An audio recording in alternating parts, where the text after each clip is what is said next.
Alright, I need you to take a deep breath before we start. Maybe sit down if you're not already. Maybe get a snack. Actually, scratch that, you might lose your appetite. Because today we are going to walk through the financial reality of the average American in 2026. And I want to be very upfront with you about something. Some of these numbers are genuinely shocking. Some of them are sad. Some of them are the kind of statistics that make you stare at the ceiling at 2 a.m. questioning whether the entire economic system was designed by someone with a very dark sense of humor. But here's the thing, and this is important. These numbers are not just there to make you feel bad about yourself or bad about your neighbors. Numbers are information, and information is power, because the only way to avoid being a statistic is to first understand the statistics. So think of this as the video your high school economics teacher never made because they were too busy teaching you what a demand curve is.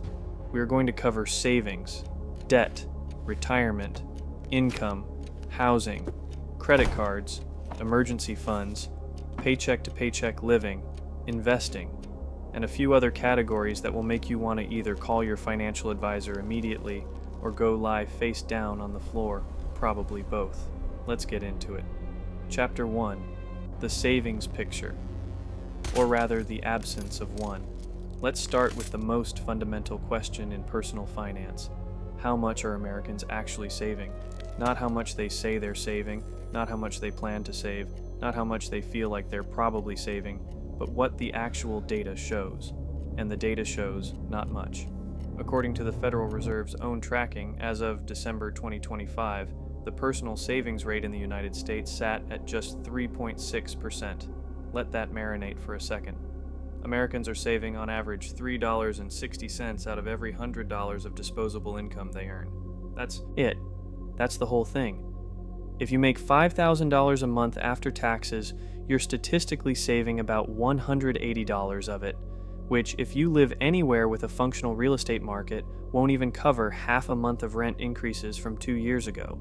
To put this in historical perspective, in April 2020, when pandemic stimulus hit and people literally could not go outside to spend money, the personal savings rate briefly spiked to 33.8%. Americans were briefly accidentally saving a third of their income.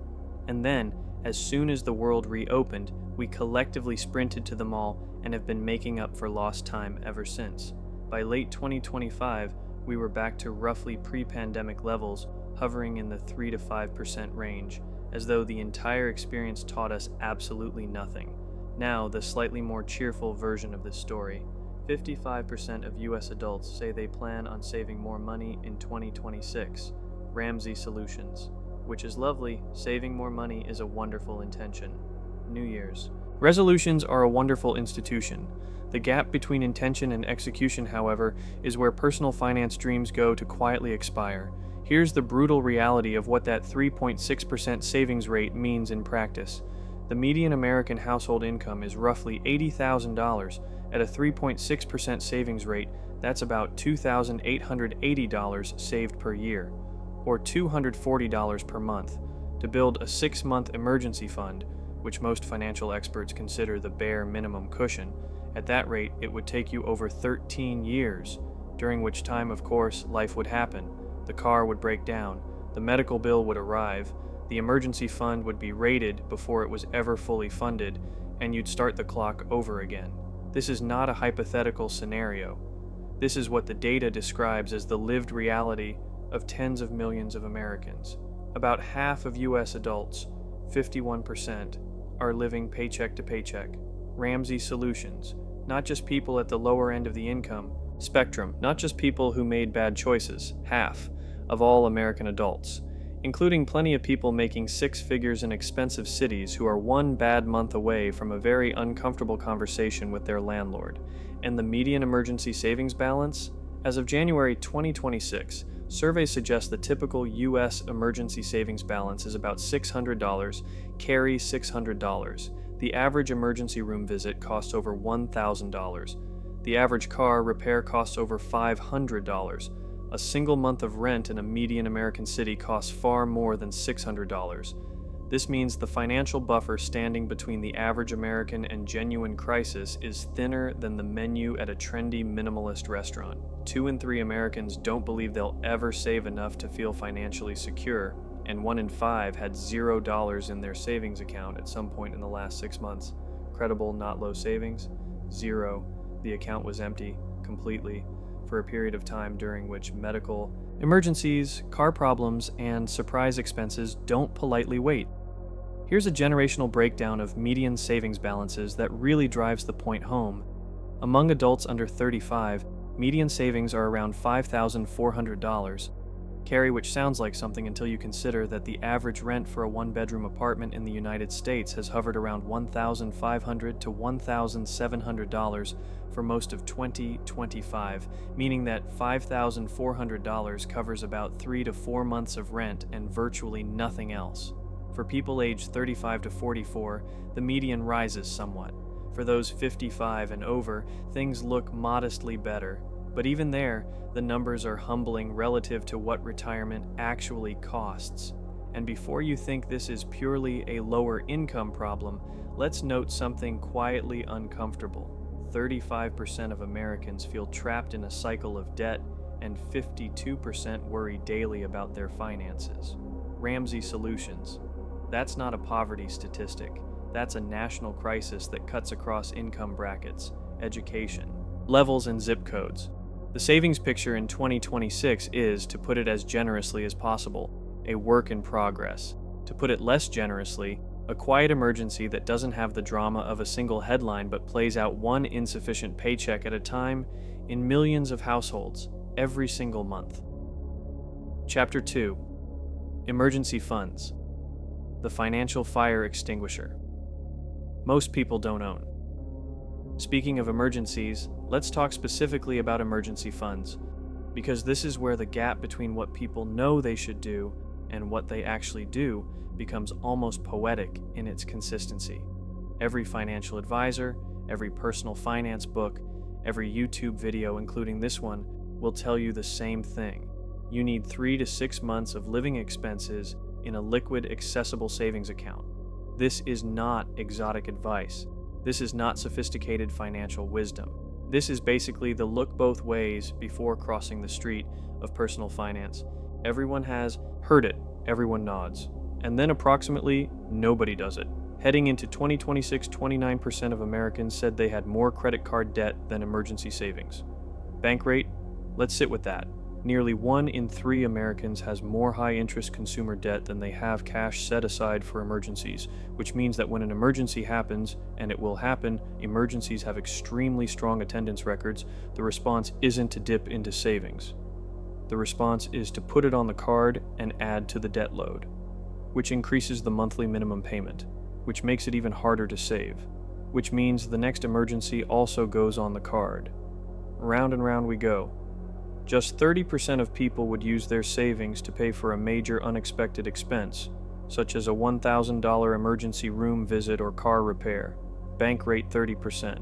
The other 70% would do some combination of charging it to a credit card, borrowing from family or friends, taking out a personal loan, reducing spending in other areas, or, and this is the one that really stings, simply not being able to handle it at all. 1 in 5 Americans report they couldn't cover a $500 emergency expense today. Credible $500, not $5,000, not the down payment on a car. $500, less than most people spend on a weekend trip, less than a month's worth of dining out for many households, would constitute a genuine financial crisis for 20% of American adults. The generational breakdown here is particularly striking. 29% of Generation Z couldn't afford an unexpected $500 bill, compared to 20% of millennials, 19% of Generation X, and 12% of baby boomers. Credible now, Gen Z gets a slight pass here because many of them are just starting out, earning entry-level wages, and dealing with a cost of living environment that is objectively more hostile than the one their parents entered, but the millennial and Gen X numbers are less excusable from a they've had more time standpoint, and yet there they are. Among the people who do have an emergency fund, the average balance is $18,500.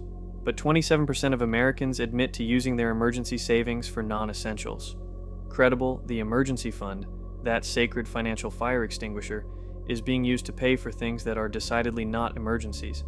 Gen Z leads this trend, with 32% dipping into their emergency fund for non-essentials, which at least suggests they're treating their savings account like a general-purpose piggy bank rather than a hedge against catastrophe, which is technically better than not having the account at all, but is still a strategy that would make most financial planners quietly weep. The deeper issue here is psychological. The emergency fund concept requires you to set aside money you could otherwise use right now, hold it indefinitely, not touch it for anything that isn't a genuine emergency, and feel good about watching it sit there generating what is, in most traditional savings accounts, a laughable return of about 0.4% annually. That is a genuinely difficult behavioral ask. It requires delayed gratification, discipline, and a level of comfort with sacrifice for a future benefit that may or may not materialize. None of those things come naturally to humans, which is why the emergency fund is the most universally recommended and most universally ignored piece of personal finance advice in existence. There is, however, a small bright spot in this otherwise bleak landscape. Many online high-yield savings accounts are offering roughly 4.5% to 5.0% APY as of early 2026, far above the FDIC's national average savings rate of about 0.39%. Carry. This means that the Americans who are smart enough to move their emergency fund from a traditional bank savings account to a high-yield account are earning over 10 times the interest on the same money. It's a completely free upgrade that requires about 15 minutes on a laptop. And yet, the majority of Americans with savings accounts have not done this because inertia is one of the most powerful forces in human financial behavior. Chapter 3. The Debt Mountain. $18.8 trillion and climbing okay. Let's talk about debt. And I want to start with the number that makes everything else feel small by comparison. American households carry a total of $18.8 trillion of debt, averaging $105,056 per household. Total debt is at an all-time high as of the fourth quarter of 2025, according to the Federal Reserve. The motley fool $18.8 trillion with a T.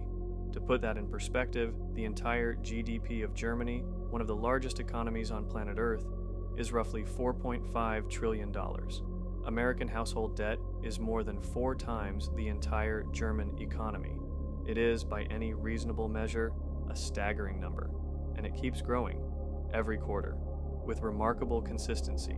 Now, before we spiral into complete despair, it's worth noting the composition of this debt because not all debt is equal, and understanding the breakdown matters. The biggest category by far is mortgages at $12.8 trillion, accounting for 70% of the $18.20 trillion household debt load. Debt.org mortgage debt is, generally speaking, the least alarming kind of debt because it's backed by an asset that has historically appreciated, comes with relatively low interest rates compared to consumer debt, and represents a long-term investment in housing. A mortgage is a tool. A credit card at 24% APR with a $6,000 balance is a trap. Auto loans and student loans are each about $1.6 trillion, representing 9% of total debt each, while credit card debt stands at $1.3 trillion. Debt.org. These are the 3 debt categories that tend to create the most day-to-day financial stress for average Americans because they carry higher interest rates and more acute payment pressure than a 30-year mortgage that barely registers monthly. Let's take each of these apart. Credit card debt, the most expensive habit in America. Revolving credit card debt has been on the rise since 2021. NerdWallet. As of the second quarter of 2025, American adults collectively carried more than $1.21 trillion in credit card debt, one of the highest totals on record. On an individual level, that translates to an average balance of about $5,595 per cardholder. Academy Bank. But here's the thing about credit card debt that makes it uniquely destructive: the interest rate. The average credit card interest rate in 2025 hovered around 20 to 22% APR. To put that in context, if you have $5,595 in credit card debt and you make only minimum payments, You will pay back more than double the original balance by the time you're done, and it will take you years. The credit card industry is, without any exaggeration, one of the most profitable business models ever devised by human beings, and it runs almost entirely on the financial stress and limited options of the people who use it. Nearly half of Americans who currently have revolving credit card debt, 47%, say that debt is likely to increase in 2026. Nerd wallet. Not decrease, not stay the same. Increase. They already know it's growing. They just don't see a way to stop it. This is the textbook definition of a debt spiral. You need the card to make ends meet, but using the card makes it harder to make ends meet, which means you need the card more. It's an elegant little trap, and it is currently sprung on millions of American households simultaneously. Nearly half of cardholders, 46%, carry a balance from month to month, and a quarter of cardholders, 23%, don't have a clear plan for repayment. Academy Bank. No plan. They have credit card debt, they know they have credit card debt, and when asked what their repayment strategy is, the answer is essentially vibes and optimism. That's not an insult. It's a reflection of how overwhelming debt can feel when you're in the middle of it. But it is a data point that explains why balances keep growing. The credit card delinquency rate stands at 8.69%, meaning nearly 1 in 11 credit card accounts is past due. The motley fool. And delinquency isn't just an embarrassing financial status, it's a gateway to late fees, penalty APRs that can push interest rates above 30%, and credit score damage that then makes it harder and more expensive to borrow in the future. The debt trap has teeth. Auto loan debt, the monthly payment. Americans can't quit. Auto loan debt slightly increased to $1.67 trillion in the fourth quarter of 2025. The average auto loan debt is $24,602, and the average monthly payment on a new car loan was $748 per month. The motley fool. Let's think about that $748 per month.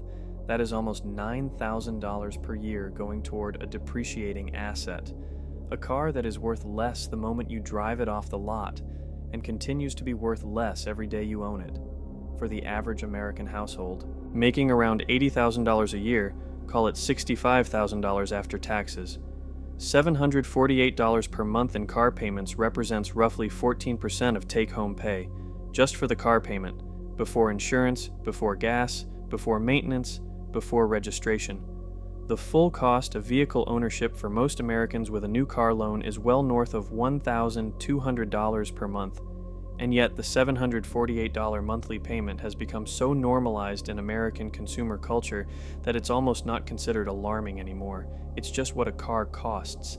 That normalization of high monthly payments, car, credit card, student loan, phone installment plan, is arguably one of the most consequential financial shifts of the past 30 years. Americans stopped asking, how much does this cost, and started asking, what's the monthly payment? And that shift, compounded over decades, is a significant explanation for why savings rates are 3.6% and debt is $18.8 trillion. Student loan debt, the degree that keeps on taking total student. Loan debt is $1.7 trillion, with federal debt alone exceeding $1.6 trillion. Education data. The average public university student borrows $31,960 to attain a bachelor's degree. Education data. And for those who go on to graduate or professional school, the numbers get genuinely terrifying. Borrowers with a professional doctorate borrow the equivalent of 131.4% of the average income among doctorate degree holders. Education data, meaning the average professional doctorate holder owes more in student loans than they make in an entire year of working in the field that degree was supposed to help them access. The student loan situation got even messier in 2025 when a 5-year pause on student loan credit reporting ended and new student loan delinquencies jumped above the 2019 average, mainly among borrowers aged 50 plus.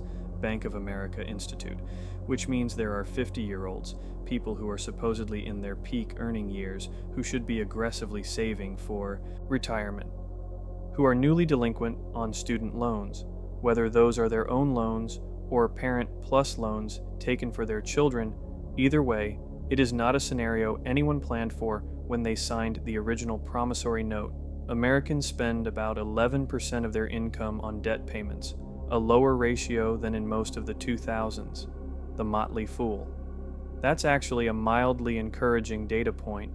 Despite the record nominal debt levels, the percentage of income going to debt service is not at historical highs, partly because many people still have low-rate mortgages locked in from the pandemic era, but that number will increase as older low-rate mortgages are eventually replaced by new ones at much higher rates, which has been quietly happening to the people who've bought homes in the last 2 to 3 years and is going to continue happening. Chapter 4, Retirement, the slow-motion crisis that nobody wants to talk about. Buckle up, this is the chapter that I genuinely think deserves a national conversation, a few congressional hearings, and possibly its own day of remembrance. Because the retirement savings situation in America in 2026 is not a problem. It is not a challenge.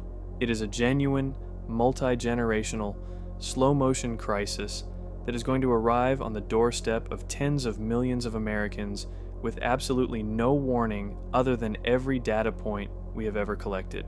Let's start with the headline number, because it is a number so alarming that I want you to hear it clearly before we go any further.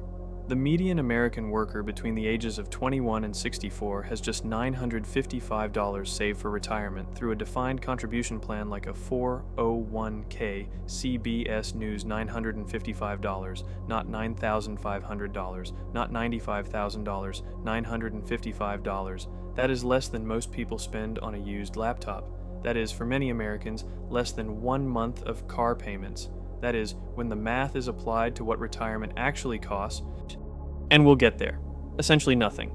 It is so far below the minimum threshold for a functional retirement that it barely registers on the chart. Now, to be fair, this number includes the roughly 56 million American workers who have no access to an employer-sponsored retirement plan at all. Gig workers, part-time employees, small business workers, self-employed people who haven't set up their own accounts.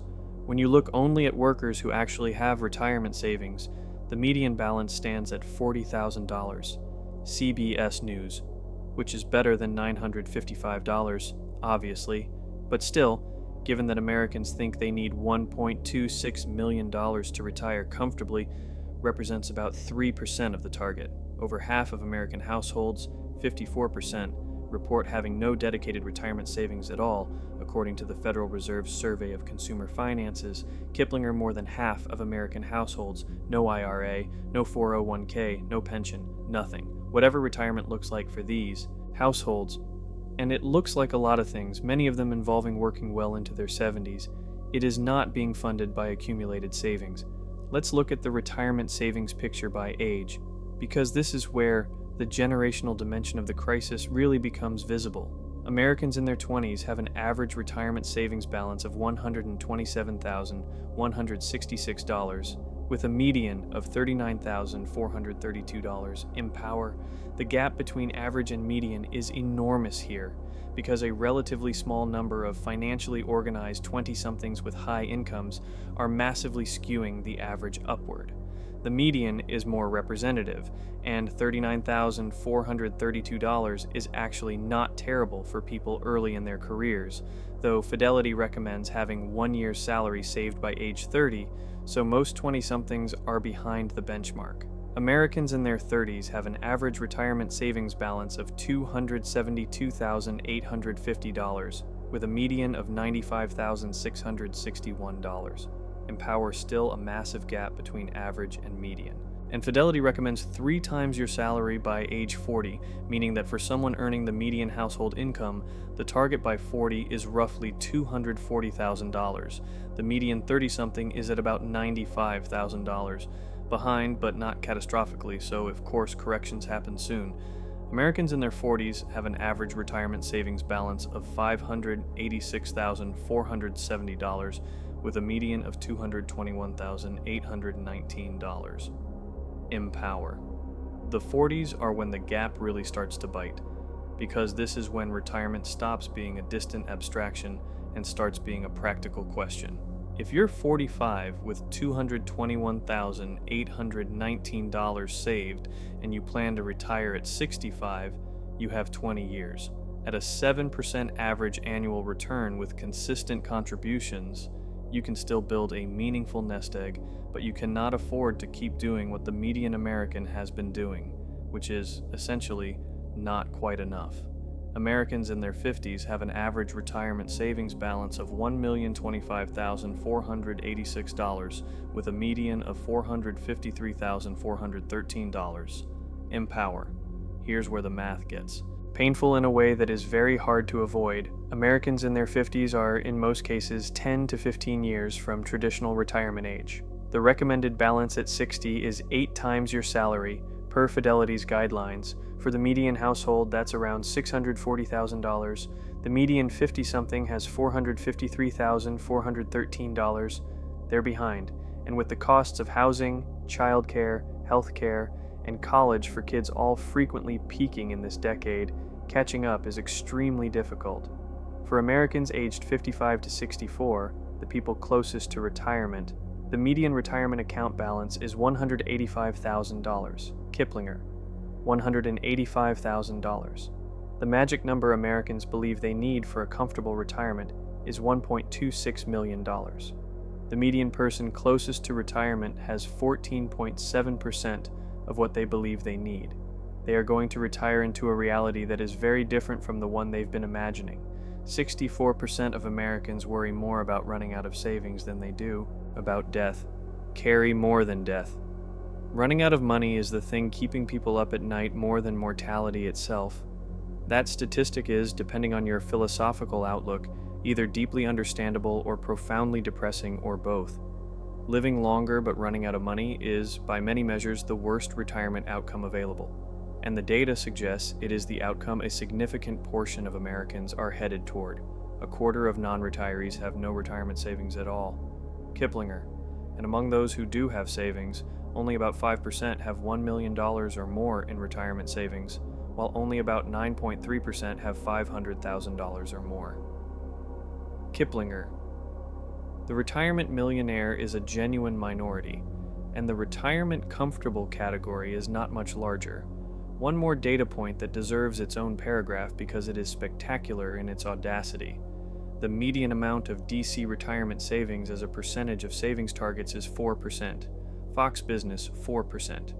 Of the target.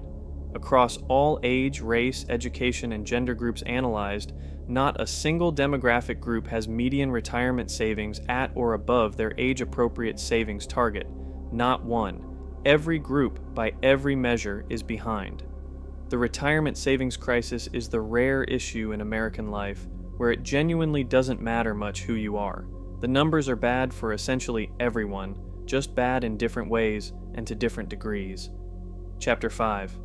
The paycheck-to-paycheck reality, when there's nothing left at the end of the month.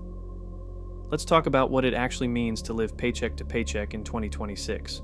Not the vague cultural narrative of it, but the specific mechanical reality of what a paycheck-to-paycheck existence looks like and why it is so devastatingly hard to escape once you're in it. 51% of Americans are living paycheck to paycheck. Ramsey's Solutions, half of the country. And this isn't just people earning $25,000 a year. Surveys consistently show that a meaningful percentage of six-figure earners describe themselves as living paycheck to paycheck because income has a way of expanding to fill the expenses that lifestyle inflation creates, and because the cost of looking like you're doing well often costs as much as actually doing well. What paycheck to paycheck means, operationally, is this. Your income covers your expenses and essentially nothing else. When the check arrives, it goes immediately to rent, car payment, utilities, groceries, subscriptions, minimum debt payments, and whatever else is non-negotiable, and then it's gone, and you wait for the next check. During the period between checks, you exist in a state of financial suspense, hoping nothing unexpected happens, carefully timing bill payments, occasionally doing the mental math of, if X hits before Y clears, I need to move money. This state of financial suspense is not just uncomfortable. It is, as research has increasingly shown, cognitively expensive. Studies have found that people under financial stress perform measurably worse on cognitive tasks, problem solving, impulse control, planning, than the same people when they're not financially stressed. The mental overhead of managing a paycheck-to-paycheck existence consumes bandwidth that isn't available for the kinds of strategic thinking that would help escape the situation. It is, in the most literal sense, a poverty trap. Not just a financial trap, but a cognitive one. 34% of Americans, 88 million US adults, say they are struggling or in crisis with their finances. Ramsey Solutions. And only 26% of Americans say they are better off financially today than they were a year ago. Ramsey Solutions. For every person who is genuinely getting ahead, there are approximately 3 people who are staying flat or falling behind. The economic optimism that shows up in stock market performance and GDP growth does not translate neatly into household financial progress. And that gap between macroeconomic success and microeconomic struggle is one of the defining tensions of the American economic moment in 2026. A little over a third of Americans, 38%, say they spent more than they planned last month. Ramsey Solutions more than they planned. Not more than they made necessarily, but more than they intended to. This is the gap between financial intention and financial execution.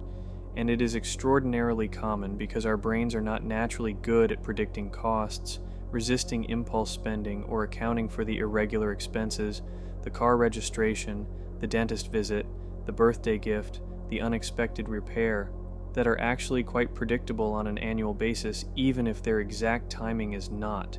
The paycheck-to-paycheck cycle also has a specific and cruel relationship with debt.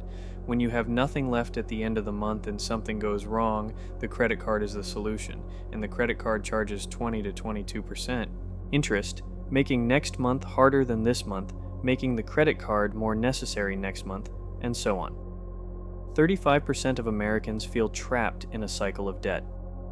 Ramsey Solutions. They are not wrong to feel this way. They are empirically in a cycle of debt. The cycle is real, and it is specifically engineered by the structure of high-interest consumer lending to be extremely difficult to escape from the inside. The path out of paycheck-to-paycheck living requires building a buffer, even a small one. Research suggests that having even $2,000 in liquid savings significantly reduces financial stress and improves financial decision-making. $2,000 isn't freedom, but it's enough of a buffer that one bad month doesn't automatically become a debt emergency. It's the first rung of the ladder, and yet, as we've established, the median emergency savings balance is $600. Most Americans are below even that $2,000 threshold, which means they are perpetually one bad month away from the credit card, and the credit card is perpetually pulling them further from the buffer they need. This is not a moral failing. This is arithmetic operating on a set of economic conditions: stagnant real wages for large segments of the population, rising housing costs, student debt, healthcare costs, that make buffer building genuinely difficult. But it is solvable. And the solution always starts with the same step: spending less than you earn, consistently, even by small amounts, until the buffer exists. Nothing else can begin until that step is taken. Chapter 6. The Wealth Gap. When the rich get richer isn't just a saying. All right, we've talked about savings, debt, emergency funds, retirement, and the paycheck-to-paycheck cycle. Now let's zoom out and look at the biggest picture of all, because the individual statistics we've been discussing don't exist in a vacuum. They exist inside a broader wealth distribution that is, to put it diplomatically, extremely lopsided. And to put it less diplomatically, if American wealth were a pizza, most people would be looking at a slice that's mostly crust. Let's start with a number that is so stark it almost sounds made up. The top 1% of households owned 31.7% of all U.S. wealth in the third quarter of 2025, the highest share on record since the Federal Reserve began tracking household wealth in 1989. Fred, not since the Gilded Age, not since some distant era of robber barons and monopolies, since 1989, the year the Berlin Wall came down and The Fresh Prince of Bel-Air premiered. We have never, in the recorded history of this data set, seen this level of wealth concentration at the top. And here's the part that really puts it in perspective. Collectively, the wealthiest 1% held about $55 trillion in assets in the third quarter of 2025, roughly equal to the wealth held by the bottom 90% of Americans combined. Fred, 1% of Americans owns as much as 90% of Americans. Let that sit there for a moment while you contemplate the math. As of January 1st, 2026, the collective net worth of America's top 12 billionaires now surpasses $2.7 trillion, more than quadrupled from $608 billion in March 2020. Ramsey Solutions, 12 people, $2.7 trillion. The entire federal budget of the United States in 2024 was approximately $6.8 trillion. 12 individuals have accumulated roughly 40% of what the entire United States federal government spends in a year. This is not a political statement, it's arithmetic. And arithmetic, as it turns out, is pretty hard to argue with. The top 10% of income earners accounted for nearly half of all U.S. consumer spending in the second quarter of 2025. Fred, this is a profound structural shift in how the American economy works. For most of the post-World War II era, the American middle class was the engine of consumer spending, the broad, stable base of households that bought cars and appliances and houses and kept the wheels of commerce turning. Increasingly, the economy's consumer activity is concentrated at the top, which creates a fragility that economists are quietly very concerned about. Higher income Americans have seen their wages grow at a stronger clip than other income groups. Bank of America data shows that higher income households' wage growth grew at a 3% rate in December 2025, compared to 1.5% and 1.1% for middle and low income households. Fred, so at the very moment when inflation has been making groceries, rent, and insurance more expensive for everyone, the people at the top are seeing their wages grow twice or 3 times as fast as the people at the bottom. The gap isn't just wide, it's actively widening in real time at a measurable and documented rate. The racial dimension of this wealth gap is equally stark and deserves direct confrontation. As of the second quarter of 2025, the median white worker made 24% more than the typical black worker and around 29% more than the median Latino worker, according to Bureau of Labor Statistics data. Carry and in-stock ownership, which is increasingly the primary vehicle for building wealth beyond home ownership, 70% of white adults own stock, compared with 53% of black adults and 38% of Hispanic adults. Education data. The lower the stock ownership rate, the less a community benefits from bull markets, and the S&P 500 has had a remarkably strong run over the past few years, which means that every time the market goes up, the wealth gap between racial groups widens slightly, automatically, simply as a mathematical consequence of who owns what. Now, here's the thing about the wealth gap that makes it more than just a moral or political issue. It's a mathematical problem with compounding effects. 87% of Americans who own stocks are adults living in households earning $100,000 or more. Fred, the stock market, which has historically been the single most powerful wealth-building tool available to ordinary people, is overwhelmingly accessed by people who are already relatively well off. The people who need it most, lower-income households with no other wealth-building vehicle, are the least likely to be participating in it, which means that every year the market generates returns, the wealth gap widens slightly further, structurally and automatically, regardless of anyone's intentions or work ethic. This is the flywheel of wealth inequality. Assets generate returns, returns generate more assets generate more returns, and the people without assets to begin with don't get to ride the flywheel, they get to watch it spin. Chapter 7. The Housing Crisis. When the American dream has a $500,000 price tag. Let's talk about housing. Specifically, let's talk about how the single most important wealth-building tool for the American middle class throughout the 20th century has, in the 21st century, become one of the most exclusionary asset classes in modern history. Here's the central fact around which everything else in this chapter orbits. More than 75% of homes across the U.S. are unaffordable for the typical household, according to a Bankrate analysis that defines affordable as annual housing costs not exceeding 30% of a household's income. Kiplinger, 3/4 of all homes unaffordable for the typical household. Only a sliver of the housing market is affordable to the typical household, as one Bankrate analyst put it. That's when homeownership starts to feel less like a common middle-class milestone and more like a luxury. That framing, homeownership as a luxury rather than a milestone, would have been genuinely shocking to say out loud in 1990 or 2000 or even 2010. It is now, increasingly, just an accurate description of the American housing market. More than 3 in 5 Americans, 62%, feel that buying a home in 2026 is unrealistic. This is up significantly from 49% in 2025. Guardian Life. In 1 year, the share of Americans who've given up on home ownership as a realistic near-term possibility jumped by 13 percentage points. That is not a gradual shift in sentiment. That is a rapid and widespread abandonment of a goal that, for generations, was the cornerstone of the American dream. Only 36% believe they can afford to buy a home today, compared with 64% who say they cannot. When broken down by generation, 82% of Gen Z and 62% of millennials say they can't afford to buy a home this year. Guardian Life.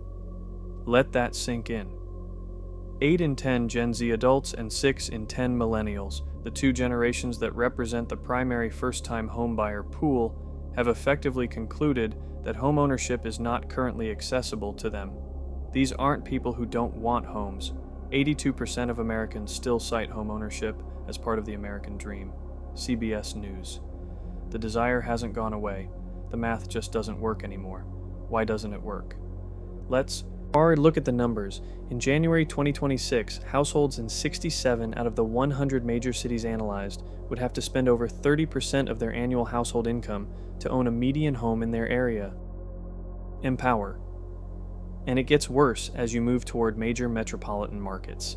In Los Angeles, families can expect to spend $5,958.15 monthly for a home with the median list price of $1,099,000. Empower. In Irvine, California, households with a median income can expect to spend a staggering $9,371.90 each month on mortgage payments and property taxes, equating to 79.05% of their annual household income.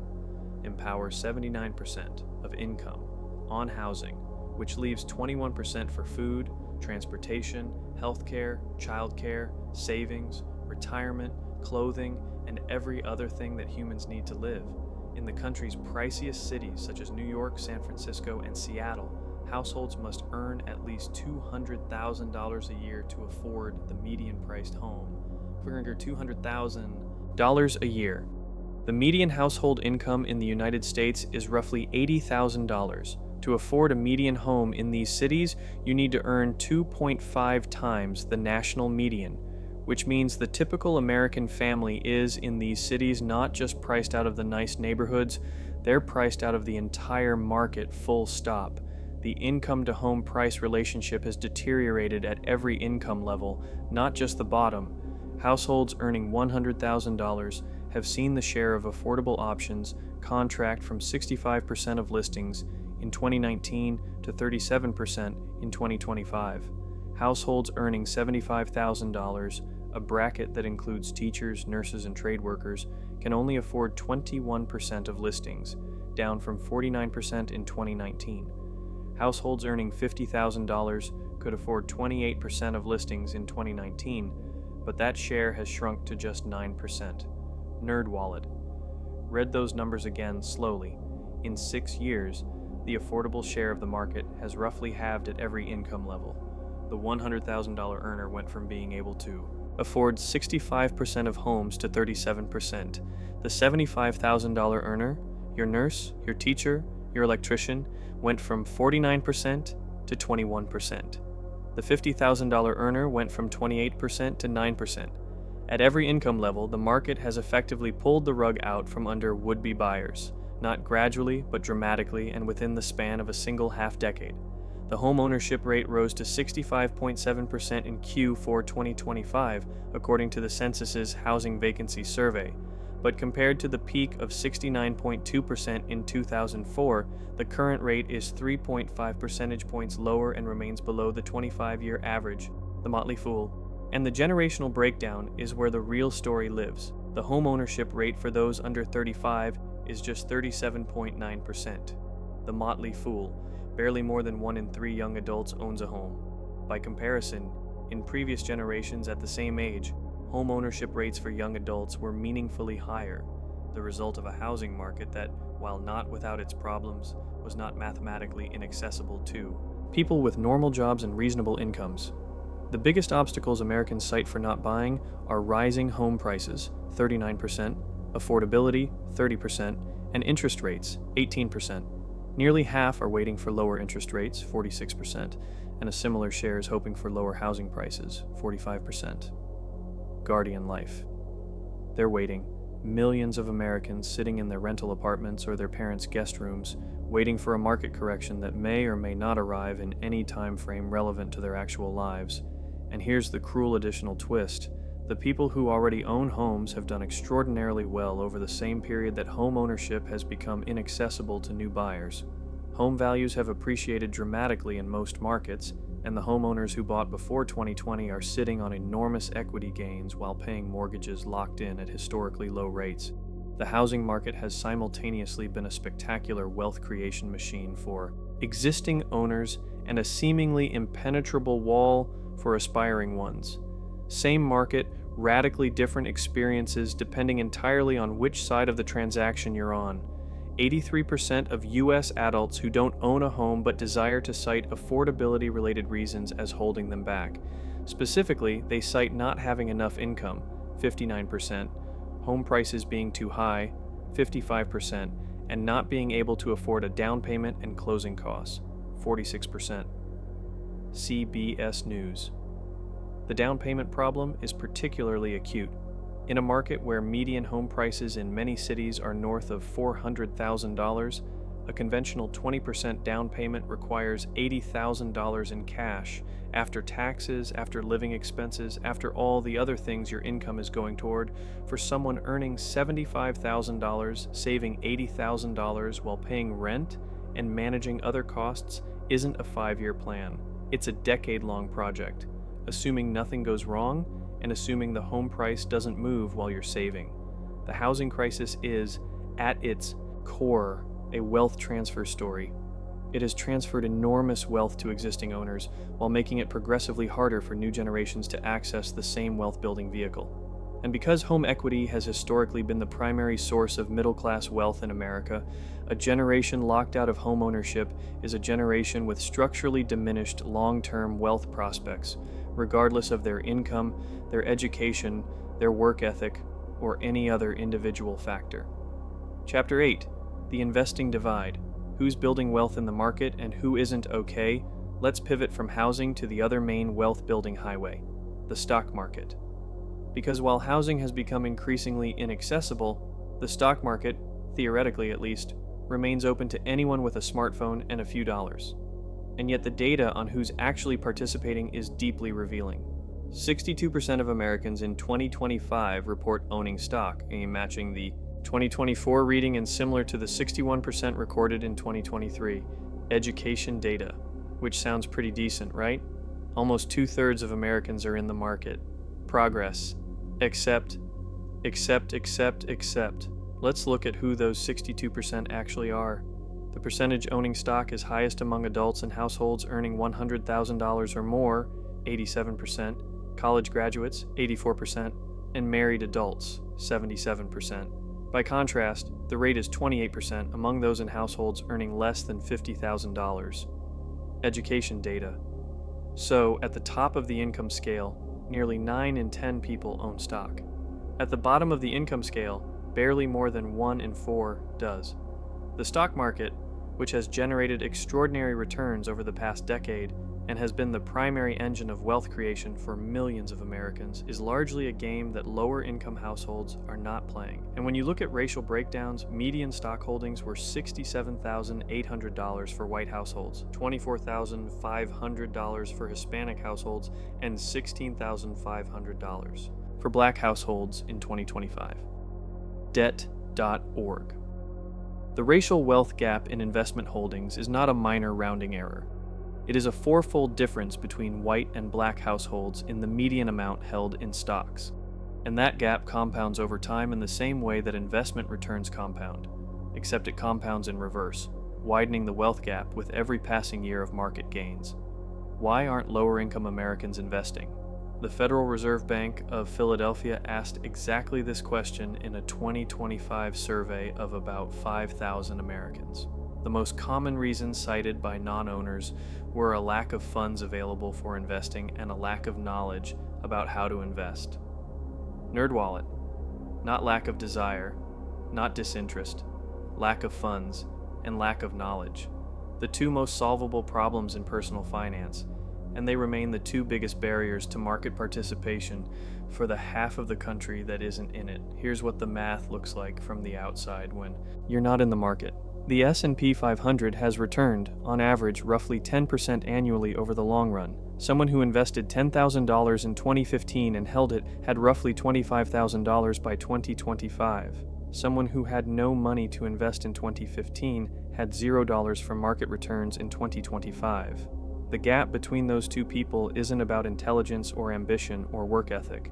It's about having had $10,000 to invest in 2015. Which circles right back to the savings and emergency fund statistics we talked about earlier. You cannot invest what you don't have. And if every dollar of your income is allocated to survival, you don't have anything to invest. Retail trading now constitutes about 20.5% of total U.S. equity market volume. Commission-free trading, fractional shares, and ETF growth have democratized access. Robo-advisor adoption reached 36% among investors under 40 in 2025. Mobile trading app installs rose 28% year over year as of Q2 2025. Debt.org. The infrastructure for investing has genuinely democratized in remarkable ways over the past decade. You can now open a brokerage account for free, buy fractional shares of any stock for as little as $1, and have your portfolio automatically managed by a robo-advisor for a fee of 0.25% per year. The mechanical barriers to entry have essentially been eliminated, and yet the participation gap persists because the mechanical barriers were never the real ones. The real barriers are having capital to invest and knowing what to do with it once you have it, and those two barriers are distributed extraordinarily unequally across the American population. There's also a behavioral dimension worth naming. Gen Z and millennials combined account for over 60% of retail trading activity. Debt.org.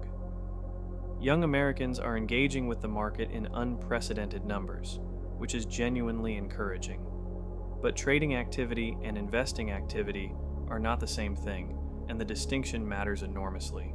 Day trading, meme stocks, crypto speculation, options plays, these are forms of market participation, but they tend to produce worse outcomes than boring, patient, diversified long-term investing. The democratization of market access has unfortunately also democratized access to the market's most dangerous and least wealth-building features. The average retail investor underperforms the market by 1 to 2% annually due to poor timing decisions, buying high, selling low, chasing performance, and reacting emotionally to market volatility. For a 25-year-old with a 40-year investment horizon, that 1 to 2% annual underperformance compounds into an enormous difference in final wealth. The best investing strategy for most people remains what it's always been. Buy diversified, low-cost index funds, contribute consistently regardless of market conditions, and don't touch it. The market has never failed to recover from every crash in history. The investors who panic sold at the bottom of every crash failed to recover with it. Chapter 9. Financial literacy, the subject that could change everything but isn't being taught. Here is perhaps the most maddening statistic in this entire video, because it speaks to a problem that is entirely solvable and yet remains largely unsolved: the state of financial literacy in America. Financial literacy is the ability to understand and effectively use financial skills. Budgeting, investing, debt management, insurance, taxes, retirement planning.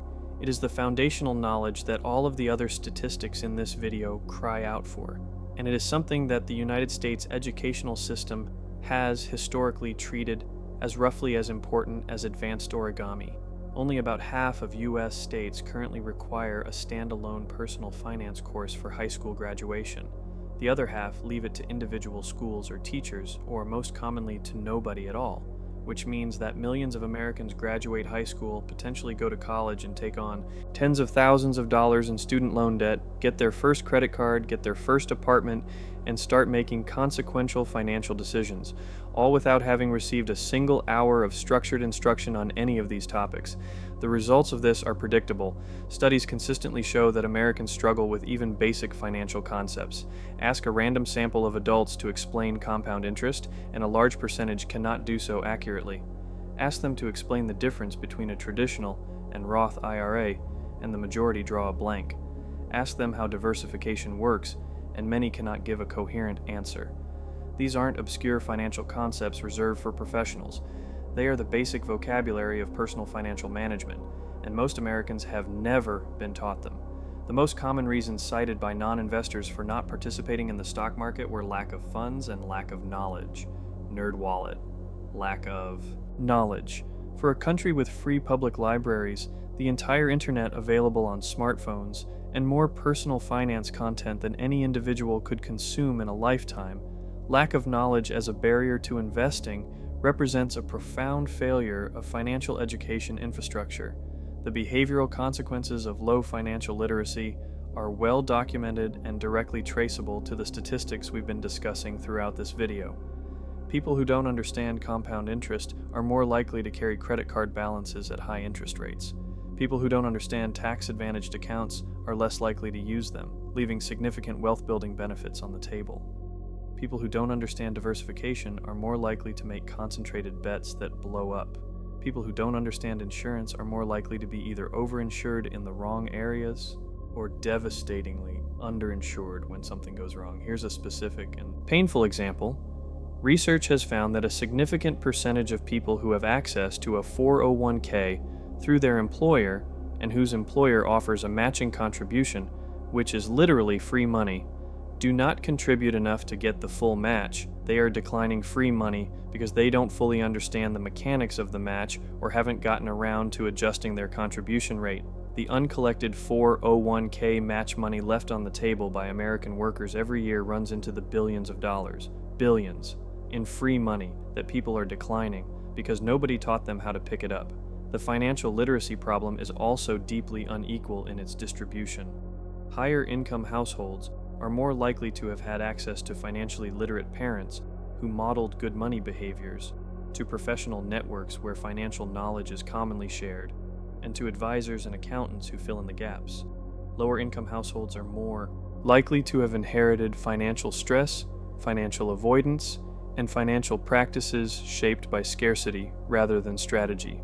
The knowledge gap compounds the wealth gap, and the wealth gap compounds the knowledge gap, in a cycle that is genuinely difficult to break without deliberate intervention.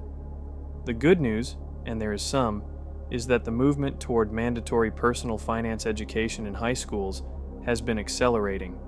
Several states have added requirements in recent years, and the research on these programs is genuinely encouraging. Students who take mandatory personal finance courses show measurably better financial behaviors and outcomes as adults.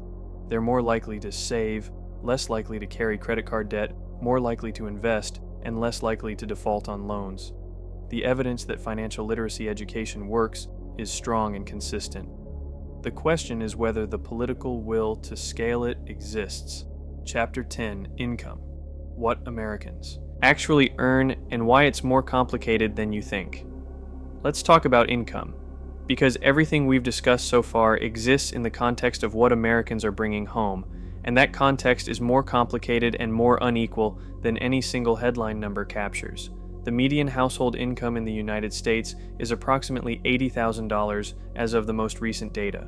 Since 2019, U.S. household incomes have risen from $68,700 to $83,730 nationally, a 21.9% increase in just 5 years. Bank rate, which sounds like meaningful progress until you remember that inflation over the same period was also substantial, meaning that a significant chunk of that nominal income gain was eaten by rising prices for groceries, housing, healthcare, and insurance.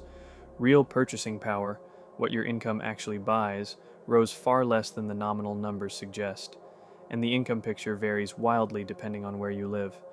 Colorado led the nation in median household income growth, up 46.9% from 2019 to 2024, driven by its thriving tech industry. Georgia ranked close behind at 43.4%, but North Carolina and Oklahoma saw only 9.9% cumulative wage growth, the weakest performance nationwide, with median household income still below the U.S. average. Bank rate geography has always mattered in America, but the divergence between high-growth tech-driven states and slower-growth traditional economies is widening in ways that create dramatically different financial realities for people doing essentially the same jobs in different locations. The income inequality picture within the country is equally stark. Between 1979 and 2021, the average income of the richest 0.01% of households grew nearly 27 times as fast as the income of the bottom 20% of earners. Carry 27 times as fast. Over 4 decades, the income gains at the very top have been so disproportionate that any comparison to lower income growth is almost arithmetically absurd. In 2025, the 10th percentile wage, the hourly wage at which 10% of workers are paid less and 90% are paid more, sat at $14.56, up 28.6% from 1979.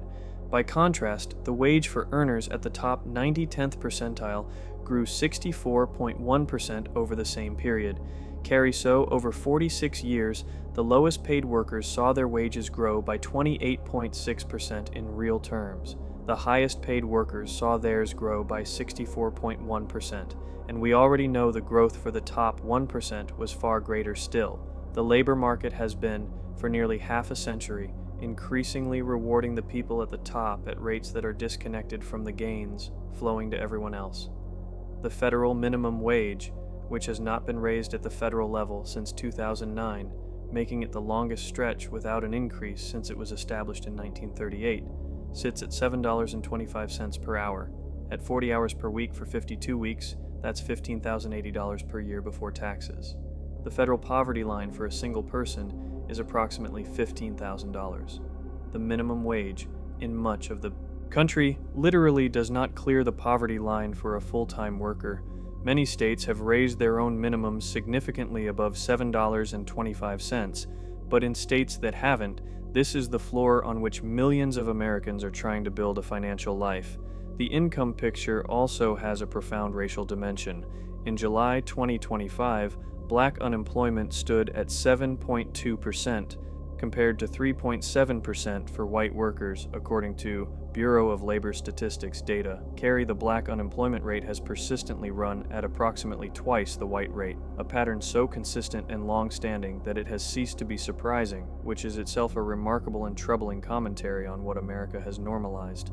And then there's the CEO to worker pay gap, which has become one of the most cited statistics in discussions of American inequality. The ratio of CEO pay to typical worker pay at major American companies has grown from roughly 20 to 1 in the 1960s to over 300 to 1 today, depending on the measurement methodology. This isn't about the existence of high-paid executives. Highly skilled leadership genuinely creates value. It's about the rate at which executive compensation has grown relative to the workers who are also generating that value, and the way that rate of growth has contributed to the income gap between the very top and everyone else. What does all of this mean in practical terms for the average American? It means that for a substantial portion of the country, income is not the constraint it would be if the economy were working the way textbooks describe. It means that structural factors, where you live, what race you are, what industry you're in, what year you entered the labor market, have enormous effects on your income trajectory that have very little to do with your individual effort or merit. And it means that the personal finance advice of just earn more and spend less, while not wrong exactly, is dramatically easier to execute for some people than others in ways that the advice itself almost never acknowledges. Chapter 11, The Generational Fault Lines, Boomers, Gen X, Millennials, and Gen Z. By the numbers.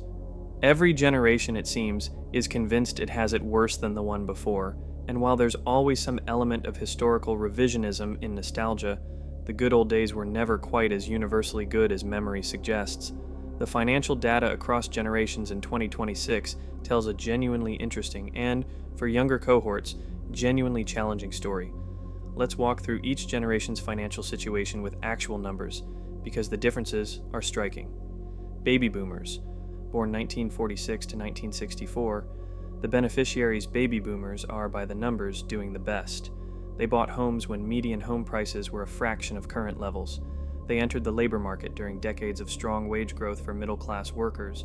Many had access to defined benefit pension plans that have since been eliminated for most private sector workers, and they've had the longest time horizon for compound investment returns to work.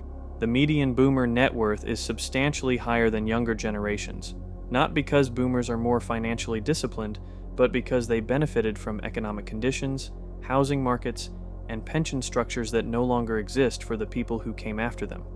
This is not an accusation. It's a structural observation. You can't criticize someone for benefiting from the conditions they were born into, but you can acknowledge that those conditions were genuinely more favorable for wealth accumulation than the ones facing younger generations today.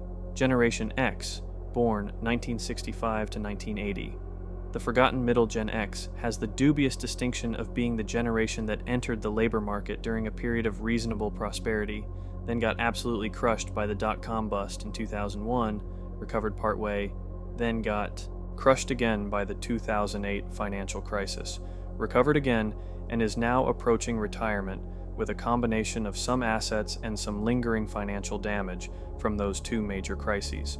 The median Gen X household has more accumulated wealth than millennials or Gen Z, but significantly less than boomers, and, crucially, less than the actuarial projections suggest they need for retirement, given that they have fewer years left and will likely live longer than their parents.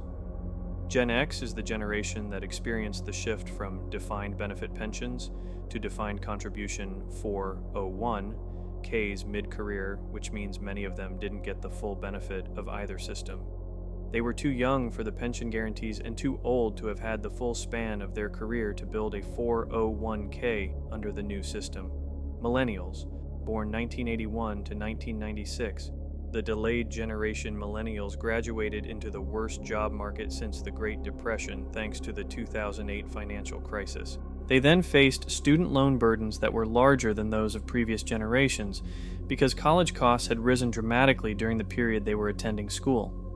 They tried to buy homes during a housing boom that preceded the crash, or after the crash when prices in their target cities were rising again, and either way got largely outrun by price appreciation. The financial picture for millennials is one of significant delay across every major wealth-building milestone. 62% of millennials say they can't afford to buy a home this year. Guardian Life millennial retirement savings lag behind where their age group should be by most actuarial measures. And yet millennials are now the largest living generation in the U.S. workforce, earning at their peak productive years, and slowly closing some of the gaps, though whether they close them entirely before retirement is an open question that depends heavily on market performance and housing availability over the next 15 years. Generation Z, born 1997 to 2012. The contradictions. Gen Z is, financially speaking, a study in contradictions. On one hand, they are entering the labor market in a period of historically low unemployment, with starting salaries that are higher than any previous generations at the same age, and with access to investment tools, commission-free trading, fractional shares, robo-advisors, that didn't exist for older cohorts. On the other hand, they face housing costs that are, as we've discussed, dramatically more severe than anything previous generations encountered at the same life stage. 82% of Gen Z say they can't afford to buy a home this year. Guardian Life. The home ownership rate for Americans under 35 is just 37.9%. The motley fool stock ownership among lower-income Americans, a category that includes a large proportion of Gen Z, sits at just 28%. Education data Gen Z is also the generation facing the longest projected retirement horizon. They may need to fund 30 or more years of retirement, and the most uncertainty about the solvency of Social Security by the time they reach retirement age. They are in many ways the generation for whom getting the financial fundamentals right earliest matters most. And they are also the generation that graduated high school into a pandemic, is dealing with documented higher rates of anxiety and depression than previous generations, and is navigating a housing and cost of living environment that is genuinely more hostile than the one their parents faced. The generational financial picture is not simply a story of each generation getting worse. It's a more nuanced story of different structural conditions producing different outcomes, and of the policy choices made during the Boomer and early Gen X years that created conditions favorable to asset accumulation that have since eroded for everyone who came after. Understanding that story is not about assigning blame. It's about accurately diagnosing the conditions that produce the statistics we've been discussing throughout this video. Chapter 12, The Healthcare Wallet Drain. America's most expensive habit you didn't choose. If you wanted to design a system specifically engineered to destroy the financial progress of ordinary Americans, you would be hard-pressed to do better than the current American healthcare system. And I want to be clear, this is not a political statement. This is a mathematical one. The numbers, taken on their own, tell a story of a financial burden that is so consistently large, so unpredictably distributed, and so structurally embedded in everyday life that it functions as one of the most significant drags on household financial health in the country. Let's start with the big number. In 2025, the average annual healthcare expenditure in the United States reached approximately $12,900 per person, including medical services, prescriptions, hospital stays, insurance premiums, and out-of-pocket expenses. Smart asset $12,900 per person per year. That is, to put it in perspective, more than many Americans put into their retirement accounts annually, more than the median monthly rent in most American cities. And it is, crucially, a number that cannot be opted out of. You don't get to decide not to have a healthcare expense line item in your budget. Your body will make that decision for you. The insurance premium alone is staggering. In 2026, the U.S. average monthly cost for a silver ACA marketplace plan for a 40-year-old rose by 21% year over year to reach $752 per month, empower $9,024 per year, just in premium payments, before you've received a single minute of care, before the deductible, before the copays, before the prescription costs, before the out-of-pocket expenses that layer on top of everything else. And the out-of-pocket expenses are not trivial. Americans owe a total of $220 billion in medical debt. 14.3 million people, nearly 6% of adults, owe more than $1,000. Approximately 3 million people owe more than $10,000. Bank rate medical debt is one of the leading causes of personal bankruptcy in the United States. In a country where you can have insurance and still face financially catastrophic medical bills, the deductibles alone can be devastating. Out-of-pocket deductible limits run as high as $9,200 for individuals and $18,400 for families through a marketplace plan. Bank rate meaning that a family hits its deductible maximum, $9,000, before their insurer pays a single dollar of coverage. That $9,200 has to come from somewhere, and as we've established, the median emergency fund balance is $600. You can see how this creates problems. Approximately 30 million Americans report borrowing money to cover healthcare bills in 2024. Bank rate 30 million people, taking on debt, credit card debt, personal loans, family loans, specifically to pay for healthcare, adding financial burden to whatever health burden already brought them to the doctor in the first place. While most Americans guess they spend an average of $850 per year on out-of-pocket healthcare costs, not including paid premiums, their actual expenses were closer to $2,100 annually, nearly 145% higher than they estimated. Freedom for all Americans. This is one of the most striking behavioral finance findings in all of healthcare economics. Americans are consistently, dramatically underestimating what they spend on health, which means they're not planning for it, not budgeting for it, and being blindsided by costs they could have partially anticipated. And the behavioral consequence of that underestimation is predictable. 50% of Gen Z, Millennials, and Gen Xers on average said they would consider postponing non-urgent medical care if the cost is $500 to $999. Freedom for all Americans. people are making healthcare decisions based on the balance in their checking account. That is the state of American healthcare affordability in 2026. The average insured American with an employer-sponsored health insurance plan could spend more than $320,000 in individual healthcare costs between the ages of 18 and 79. Freedom for all Americans, $320,000 over a lifetime on healthcare. That's before accounting for chronic illness, mental health services, or elective procedures, all of which would push the number substantially higher. For context, the median American household has barely a fraction of that amount saved for retirement, let alone for healthcare specifically. Retirement healthcare costs deserve their own call-out because they are one of the most consistently underestimated components of retirement planning.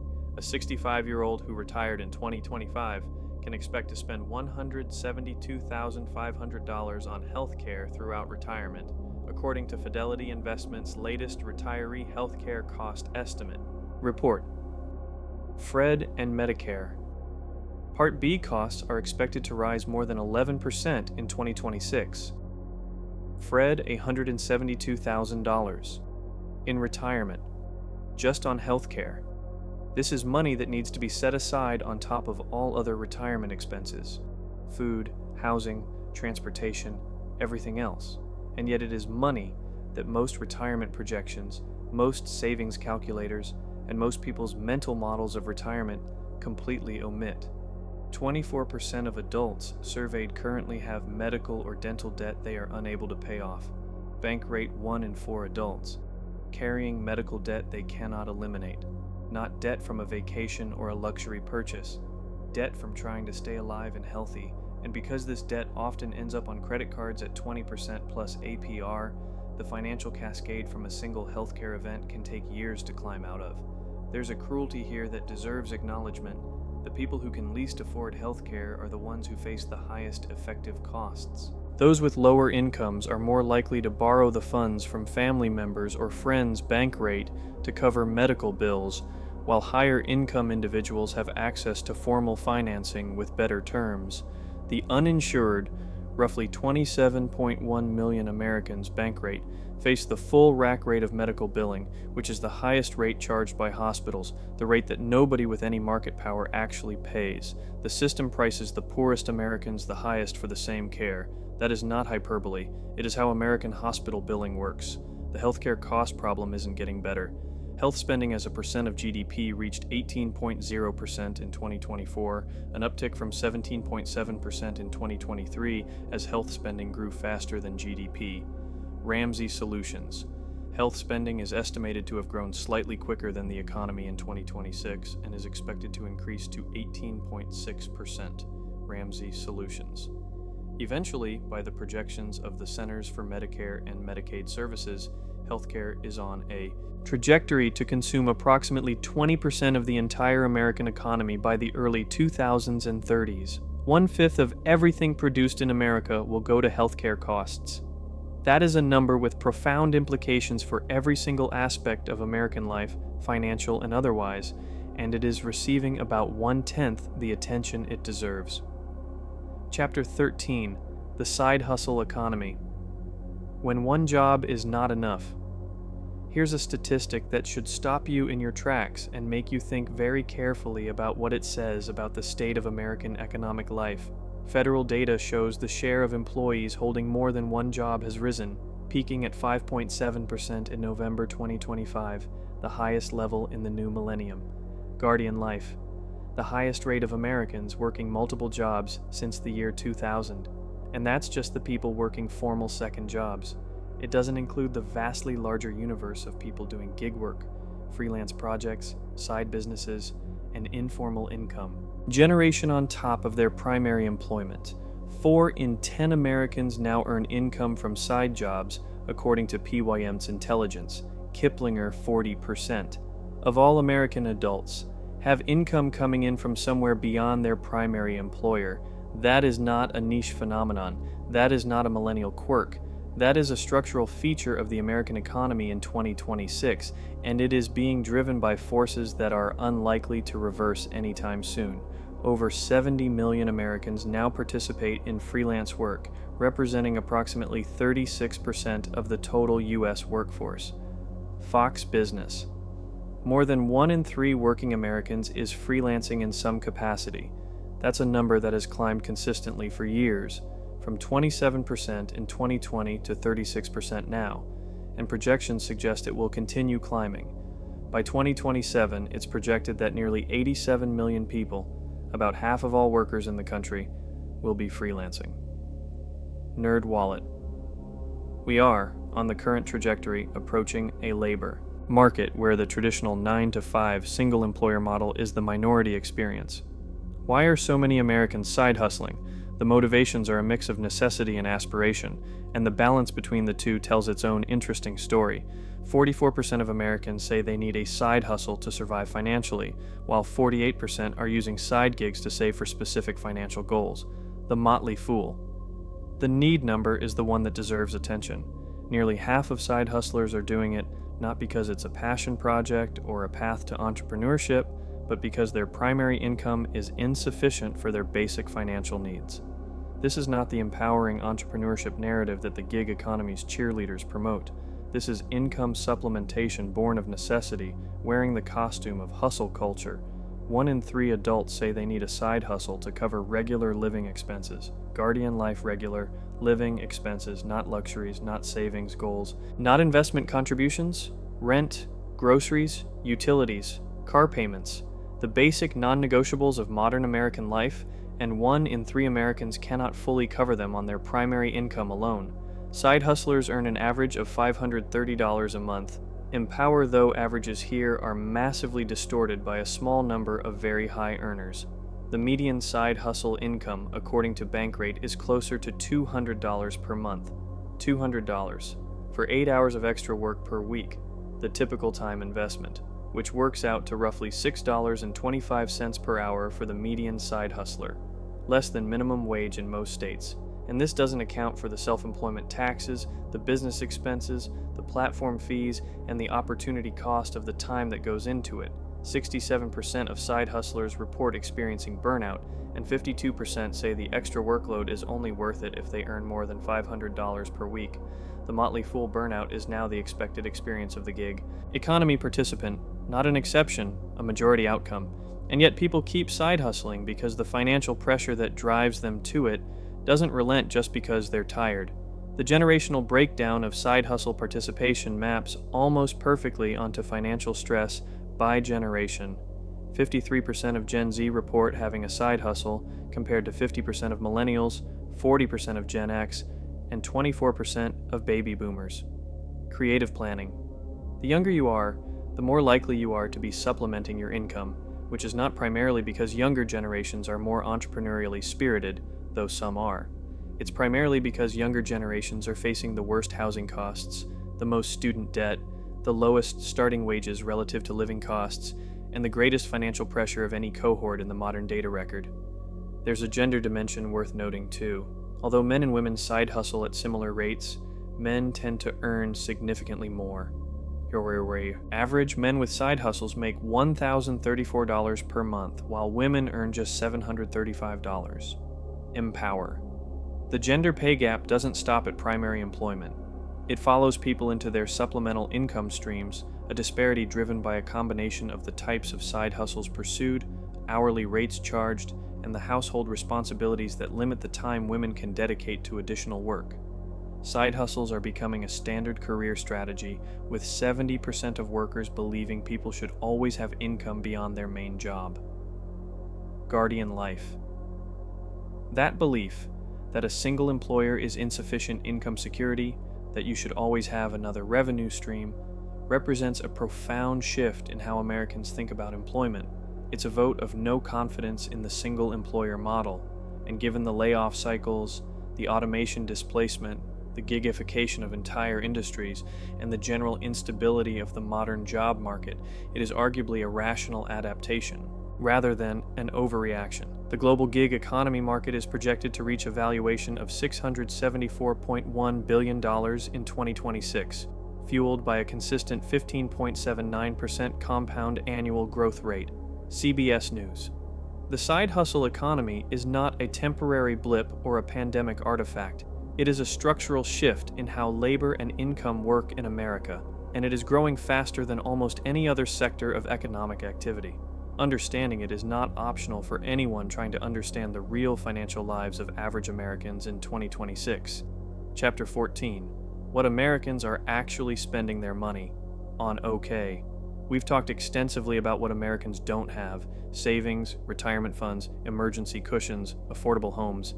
Let's spend a chapter talking about what they do have, which is to say, what they're spending money on, because the spending picture is its own kind of revealing. In 2024, U.S. consumers spent an average of 10.4% of their disposable personal incomes on food, with 5.5% going to food away from home and 4.9% to food at home. Federal Reserve Bank of New York. The food away from home number is the fascinating one. Americans are spending more of their incomes at restaurants, fast food establishments, delivery apps, and coffee shops than they are on groceries they cook themselves. In 2023, food away from home reached an all-time high of 55.7% of total food expenditure. Debt.org, meaning the majority of American food dollars are now going somewhere other than a grocery store. That's not a moral judgment, but it is a financial observation. Restaurant and delivery food typically cost 2 to 5 times what the same meal would cost prepared at home. That multiplier, applied across the majority of your food budget, is not trivial. Average monthly spending per household on restaurants and bars in 2025 was $371, up 30% from 2019. Best colleges $371 per month on restaurants and bars, per household, per month. That's $4,452 per year on food outside the home. Compare that to the $240 per month average savings we calculated earlier in the video, and the juxtaposition is a little jarring. Americans are spending, on average, more than 1.5 times as much eating out as they're saving. And again, this is averages. For many households, the gap is much wider. The subscription economy deserves its own moment of reckoning. The average American household is now subscribed to an extraordinary array of streaming services, software subscriptions, gym memberships, delivery services, box services, and app subscriptions, many of which were signed up for deliberately and then forgotten. Research consistently finds that when people are asked to estimate their monthly subscription spending, they underestimate it by 40 to 60%. The invisible monthly drain of accumulated subscriptions: Netflix, Hulu, Disney+, HBO, Max, Spotify, Apple Music, Amazon Prime, various meal kit deliveries, fitness apps, cloud, storage, news subscriptions, can easily run $200 to $400 per month for a moderately subscribed household without anyone noticing, because no single charge is large enough to trigger alarm. The latte factor debate, whether small daily purchases meaningfully impact financial trajectories, has been fought exhaustively in personal finance circles for decades. The honest answer is, it depends on scale and consistency. A daily $6 coffee is $2,190 per year. A daily $15 lunch is $5,475 per year. These numbers alone are significant, but the deeper issue is that the pattern of spending, the reflexive, unexamined, habitual outflow on small purchases, reflects a broader relationship with money that is spending first and saving as an afterthought. And that pattern, applied consistently across every category of spending, is what produces a 3.6% savings rate for an entire country. 45% of Americans admit that impulse spending has derailed their financial progress in the past. Pew Research Center, nearly half, admitting that they know their spending habits have worked against them. And yet 38% of Americans say joy is the leading driver behind their consumer spending, outranking convenience, confidence, and even security. Pew Research Center people are spending for emotional reasons, for comfort, for stress relief, for the dopamine hit of a purchase, far more than for practical reasons. The retail industry knows this and has engineered every possible touchpoint: app notifications, one-click checkout, endless scroll, personalized recommendations, limited time offers, to maximize the likelihood of an emotionally driven, unplanned purchase. The buy now, pay later phenomenon deserves a mention here because it's one of the fastest growing financial trends among younger Americans, and it carries significant implications for their financial health. BNPL services, Klarna, Afterpay, Affirm, and their competitors allow consumers to split purchases into installments typically interest-free if paid on time. On its face, this sounds helpful. In practice, it has enabled spending at price points that would previously have triggered hesitation, making larger purchases feel more accessible, and normalizing debt for items that would previously have been either foregone or saved for. Younger generations' use of BNPL has increased measurably year over year, and the "I'll pay it in 4 installments" mentality has quietly expanded the definition of what feels affordable, regardless of whether it actually is. The car spending picture, touched on in the debt chapter, is worth revisiting from a spending angle. The average American household spends approximately $12,000 to $15,000 per year on vehicle costs, loan payment, insurance, gas, maintenance, registration, and depreciation combined. For a household earning $80,000, that's 15 to 19% of gross income. On a vehicle, that is by any reasonable measure an extraordinary allocation. And yet, it is so normalized in American car culture that questioning it can feel vaguely unpatriotic. The truth is that transportation is one of the largest and most overlooked levers in personal finance, and one of the areas where the gap between what people spend and what they need to spend is often largest. The broader consumer spending picture in 2026 is one of a population that has been extraordinarily resilient in its spending despite significant financial strain, and that has partly been sustained by debt, by side hustles, by drawing down savings, and by the optimism that things will get better. Consumers ended 2025 on a strong note, and tax refunds may provide a further boost to spending over 2026. NerdWallet. Strong consumer spending, paradoxically, can coexist with significant financial fragility, because spending and financial health are not the same thing, and an economy where people are spending money they don't have is not the same as an economy where people are financially secure. Chapter 15. The Optimism Paradox. Why Americans Stay Hopeful, Despite Everything. Here's the most counterintuitive data point in this entire video, and the one that I think says the most interesting thing about American character. Despite all of the numbers we've just spent an hour going through, the savings crisis, the debt mountain, the retirement disaster, the housing affordability collapse, the healthcare cost catastrophe, most Americans remain genuinely optimistic about their financial futures. When asked what one word best describes their financial outlook for 2026, 32% of U.S. adults chose hopeful and 26% chose confident. CBS News. More than half of Americans walking into 2026 would describe their financial outlook with a word that connotes positive expectation. This, after a year in which 72% of Americans experienced some kind of financial setback in 2025, and 55% said they're overwhelmed by their personal finances. Urban Institute. The same people who are overwhelmed are also hopeful. The same people who experience setbacks are planning fresh starts. 84% of Americans have a financial resolution for 2026, visual capitalist, with building an emergency fund and using a high-yielding savings account as the top 2 priorities. A record 64% of Americans are considering making a financial resolution for the new year, an uptick from 56% last year. Urban Institute Americans are not, for the most part, giving up. They are, consistently and persistently, trying again. The top New Year's resolution for 2026 is saving money, edging out other common resolutions like eating healthier, exercising, and losing weight. CBS News. Saving money. For the second year in a row, more Americans resolved to improve their finances than to improve their physical health, which for most of American history would have been the dominant personal improvement goal. The financial anxiety is so pervasive that it has displaced even health concerns.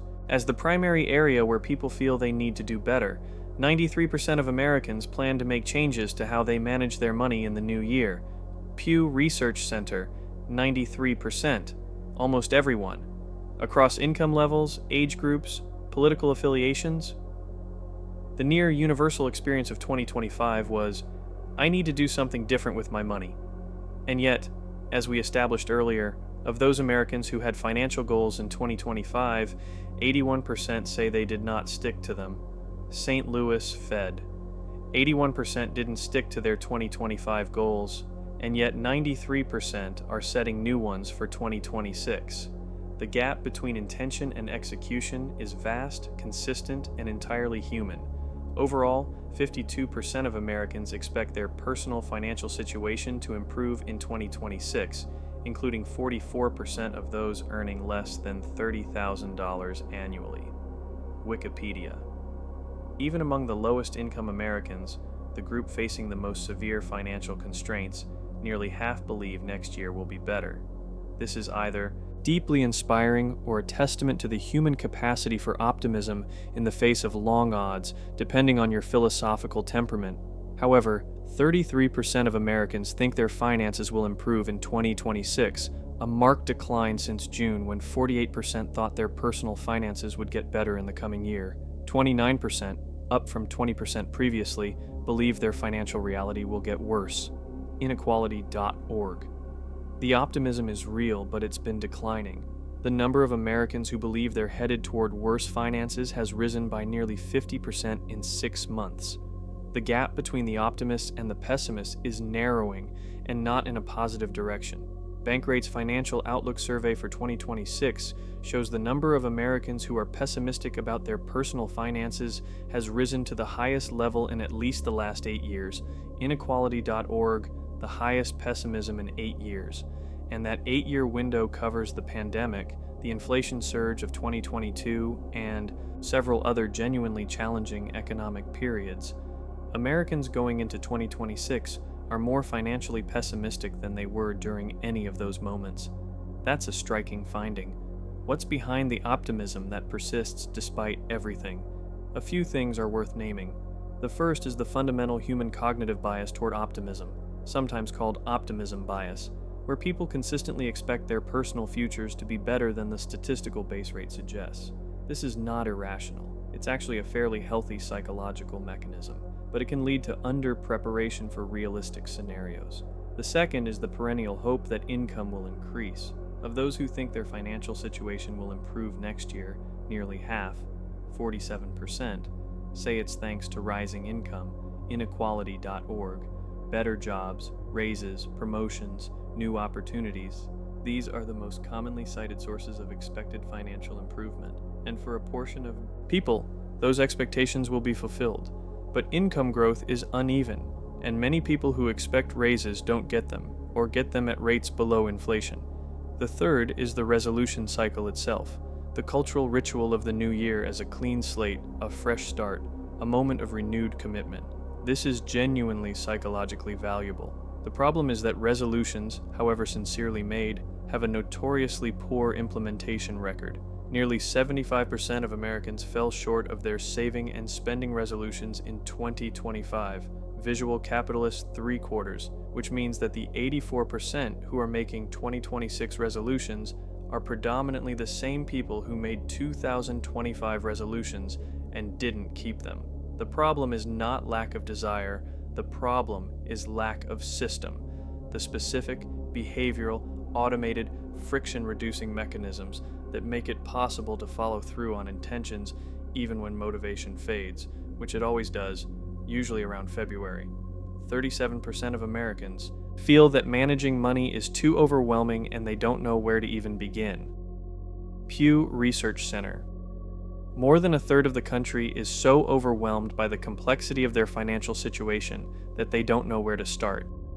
Not because they're incapable, but because nobody ever taught them the fundamentals, because the financial services industry has an incentive to make things seem more complicated than they are, and because the gap between where they are and where they want to be feels so large as to make the journey feel pointless.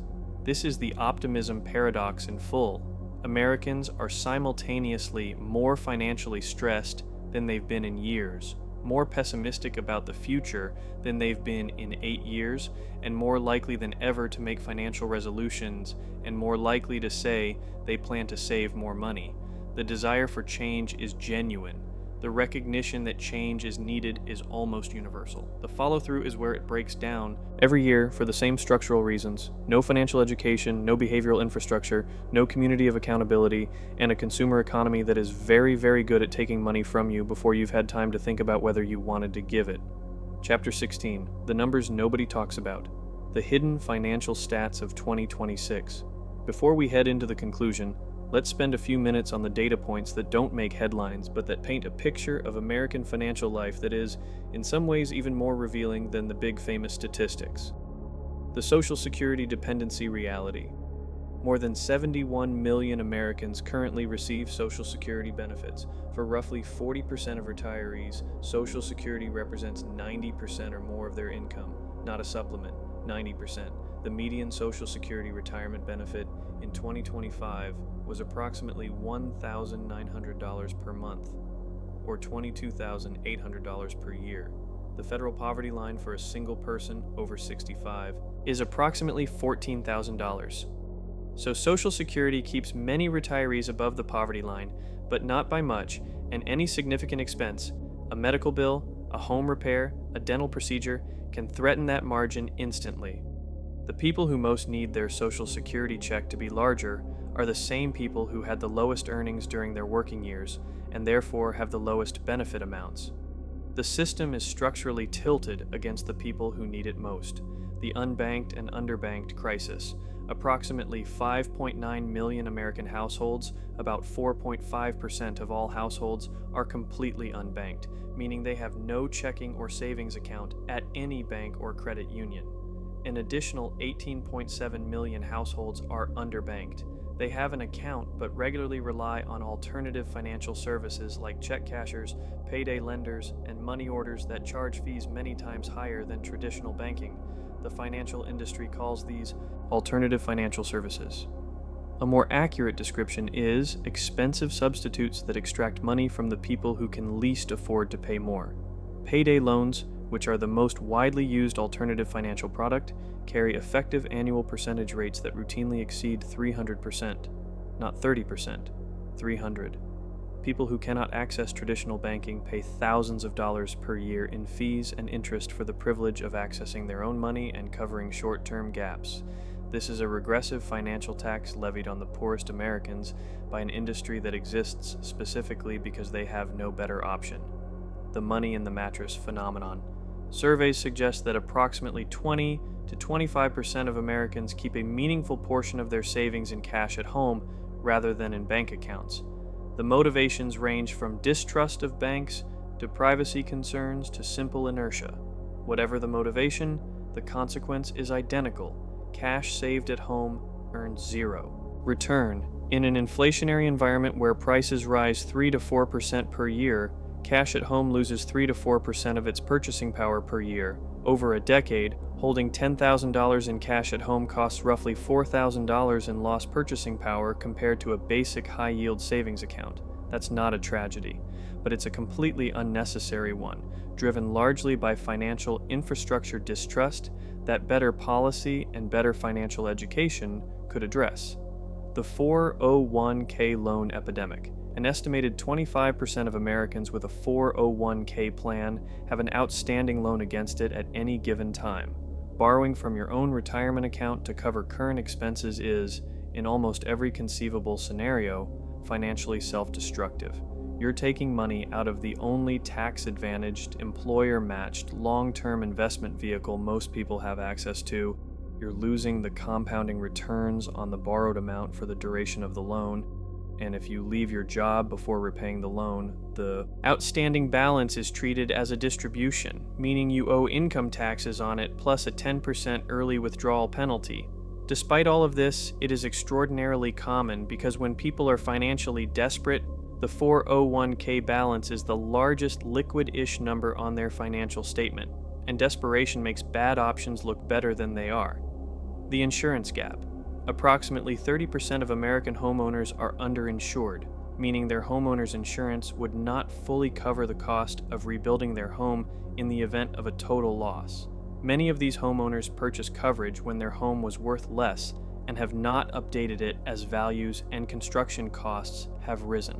The consequence is that a fire, a flood, a tornado, events that feel catastrophic enough on their own, can also result in a financial loss of hundreds of thousands of dollars beyond what the insurance covers. Life insurance is similarly underowned. Roughly 40% of Americans have no life insurance at all, and among those who do, many are significantly underinsured relative to the financial obligations they'd leave behind. The tip culture inflation. This one won't crack a congressional hearing, but it's worth naming because it represents a genuinely meaningful increase in the cost of everyday transactions that rarely shows up in personal financial planning. Tipping has expanded dramatically in the past 5 years from its traditional restaurant context to coffee shops, quick service counters, food trucks, ride shares, grocery deliveries, and a growing list of service providers who present digital payment screens with pre-selected 20 to 25 to 30% tip prompts.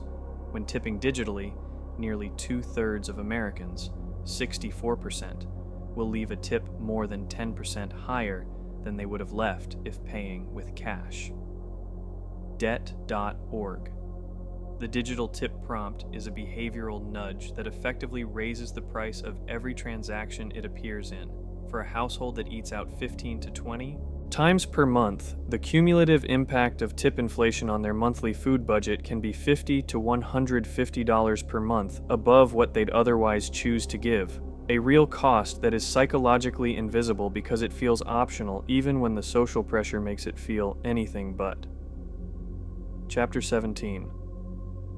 The Money Mental Health Crisis. When financial stress becomes a public health emergency. Here's a statistic that reframes everything else we've discussed in this video, not the debt number, not the savings rate, not the retirement shortfall, this one. 87% of Americans feel anxious about their finances, and nearly 79% report that this anxiety has increased since the start of 2025. Carry not occasionally anxious, not mildly concerned, anxious in a way that has grown measurably and significantly over the course of a single year, and 54% of Americans feel stressed or anxious about their personal finances at least 3 days a week, while 87% experience financial stress at least once a week. Smart Asset read that second number again slowly. 87% of Americans are financially stressed at least once a week, which means that the experience of financial anxiety is not a niche problem, not a lower income specific problem, not a problem that education or ambition or hard work has insulated most people from. It is, by the data, the near universal background condition of American adult life.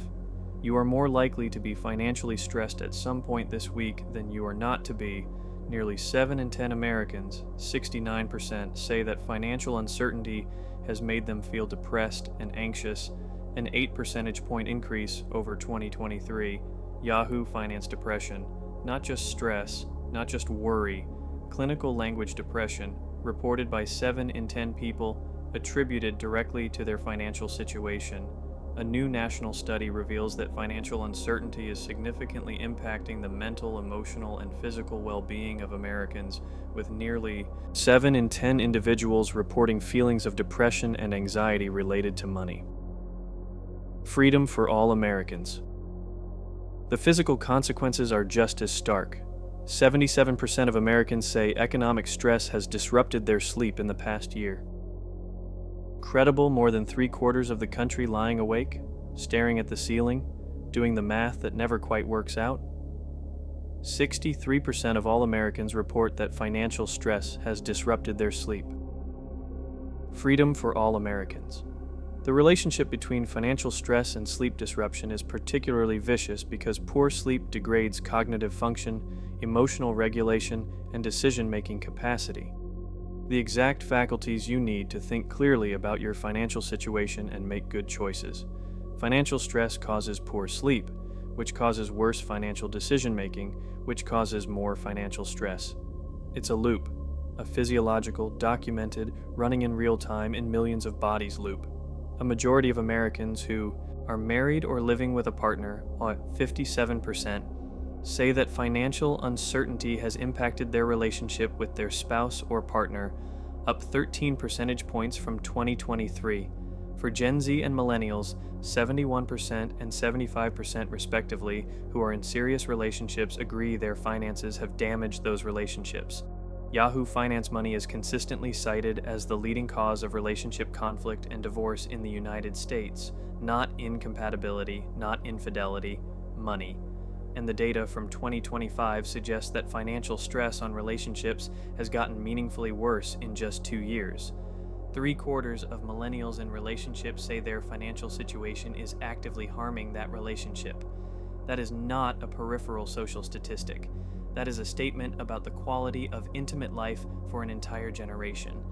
Nearly half of Americans, 49%, say their worries about money have affected their job performance, up 13 percentage points since 2023, and for Gen Z and millennials, 64% and 58% respectively say financial concerns impacted them at work. Yahoo Finance. The financial stress isn't staying home when people go to work, it's coming with them. It's sitting in the meeting, it's distracted during the presentation, it's mentally calculating whether the paycheck will cover the bill while nominally listening to the client call. The cognitive bandwidth consumed by financial anxiety at work is, in aggregate, an enormous national productivity loss, and also a deeply human cost that shows up as diminished work quality, reduced creativity, and the quiet daily suffering of people trying to function professionally while carrying a significant private burden. Nearly half of Americans, 45%, label their finances as their greatest personal weakness. This outpaces feelings about their physical health, 28%, mental health, 28%, friendships, 27%, job stability, 26%, and relationship with family, 22%. Yahoo Finance. Of all the things people feel weakest about in their lives, their bodies, their minds, their closest relationships, their job security, money is the one where the most people feel most inadequate. Not, I wish I had a little more. Actively weak, visibly failing. More people feel like they are failing at money than feel they are failing at any other dimension of their lives. The generational intensity of this financial anxiety follows a consistent and predictable pattern. The younger you are, the worse it is. Gen Z reports an average financial anxiety level of 3.6 out of 5.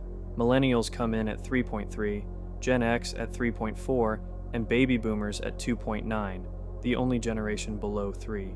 Smart asset. And 62% of Gen Z say they're financially stressed more than 3 days a week, with 20% reporting financial anxiety every day. Smart asset, 1 in 5 Gen Z adults is financially anxious every single day, not occasionally, not some months, every day, 20 years old and already exhausted by the weight of money in a world that hasn't given them nearly enough runway to figure it out. Here's the part that makes the entire picture even more troubling. The financial stress is actively preventing people from getting the mental health help that the financial stress is causing them to need. The percentage of respondents saying cost deterred them from seeking mental health care increased from 58% in 2024 to 60% in 2025, and 47% of respondents said they skipped a therapy session due to cost. The motley fool. The therapy that could help people manage their financial anxiety costs money they don't have because of their financial anxiety. If you wanted to design a more perfectly closed trap, you'd have a hard time improving on this one. Respondents say rising costs of everyday expenses, groceries, 60%, gas and transportation, 43%, housing, 42%, and utility bills, 41%, are making it more challenging to pay for mental health care. The motley fool. They're not skipping therapy because they don't value their mental health. They're skipping it because the grocery bill went up and something had to give, and the therapy appointment was it. There's a term that researchers have started using to describe this moment: stressflation. 83% of Americans say today's economic climate is taking a toll on their mental health. The motley fool. The inflation of financial stress to the point where it functions as a public health crisis. Not just a personal problem, not just an individual failure to cope, a systemic condition affecting the majority of the population with measurable physiological and psychological consequences that is getting worse year over year. 44% of Americans told Wallet Hub they believe their financial status defines their self-worth. Fred. Nearly half the country has fused their financial situation to their sense of personal value, which means that financial failure, or just financial struggle or financial stasis, is not merely uncomfortable. It is experienced as a referendum on who they are as a person. That is a deeply painful and deeply common way to move through the world, and it is being fed by a culture that conflates net worth with human worth in ways that are almost too pervasive to notice. The antidote to financial anxiety is not primarily more money, though more money certainly helps. It's financial clarity. It's knowing specifically where you stand, what the plan is, and what you're doing about it. Unlike the general population, 76% of Americans with a financial advisor describe their finances as strong, significantly more than the 44% of Americans without one. Yahoo Finance. The act of engaging with your financial reality, of having a plan, of working with someone who knows what they're doing, doesn't just improve your finances. It dramatically improves how you feel about your finances, even when the underlying numbers are still a work in progress. You don't have to be wealthy to feel financially strong. You have to feel like you're in control of whatever you have. Chapter 18. The Lottery Delusion and the Get-Rich-Quick Economy. Let's end the data section of this video with perhaps the most quietly devastating financial statistic of all, the one that tells you not just where Americans are financially, but how many of them are thinking about getting out. Americans spent $103 billion on lottery tickets in 2023, according to the most recent data from the U.S. Census Bureau, coming out to $321 spent on lottery tickets per capita among those living in states that offer the lottery. Fox Business, $103 billion on lottery tickets in a single year. To put that in perspective, that's more than America spent on books, music, video games, and movies combined. It is a staggering transfer of money from ordinary Americans to state government coffers, dressed up as entertainment and seasoned with the possibility of transformative wealth. According to research from the Consumer Federation of America, 1 in 5 Americans think the lottery is the only way to accumulate significant savings. Fidelity, 1 in 5. 20% of the American population has concluded sincerely that their best and possibly only realistic path to financial security runs through a numbered ball machine. That statistic is not a punchline. It is a genuine insight into the depth of financial hopelessness that exists in communities where the ordinary mechanisms of wealth building, steady income, consistent saving, long-term investing feel so inaccessible as to be effectively fictional. And here's the part where the lottery stops being just a quirky cultural habit and becomes something closer to a wealth extraction mechanism with particularly cruel targeting.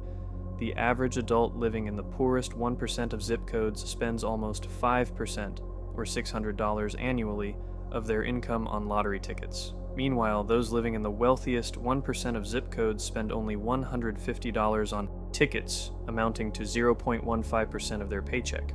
Creative planning. The poorest Americans spend 33 times more of their income on lottery tickets than the wealthiest Americans, 33 times, as a percentage of what they have, which means the lottery functions, in practice, as an extraordinarily regressive tax, extracting disproportionately from the people who can least afford to pay it and returning them, statistically, roughly 60 cents on every dollar spent. The lowest fifth in terms of socioeconomic status has the highest rate of buying lottery tickets. People who make less than $10,000 spend on average $597 on lottery tickets, approximately 6% of their income. CBS News, 6% of a $10,000 income on lottery tickets, on odds of 1 in 292 million for the Powerball jackpot. The math on this is not ambiguous. The expected return on a lottery ticket, factoring in the odds and the tax bite on winnings, is dramatically negative. You are mathematically guaranteed to lose money playing the lottery over any meaningful sample size, and yet people at the lowest income levels are allocating 6% of everything they earn to it. Because when the traditional wealth building tools feel inaccessible, The lottery is the only game in town that offers the possibility, however remote, of a real financial escape. The sports betting landscape has introduced an equally concerning new dimension to the get-rich-quick ecosystem. 1 in 5 Americans, 20%, placed a sports bet in the past 12 months. Americans who bet on sports say they've spent $3,284 on average on gambling, with the top motivation being to make extra money, cited by 65% of sports bettors, NerdWallet.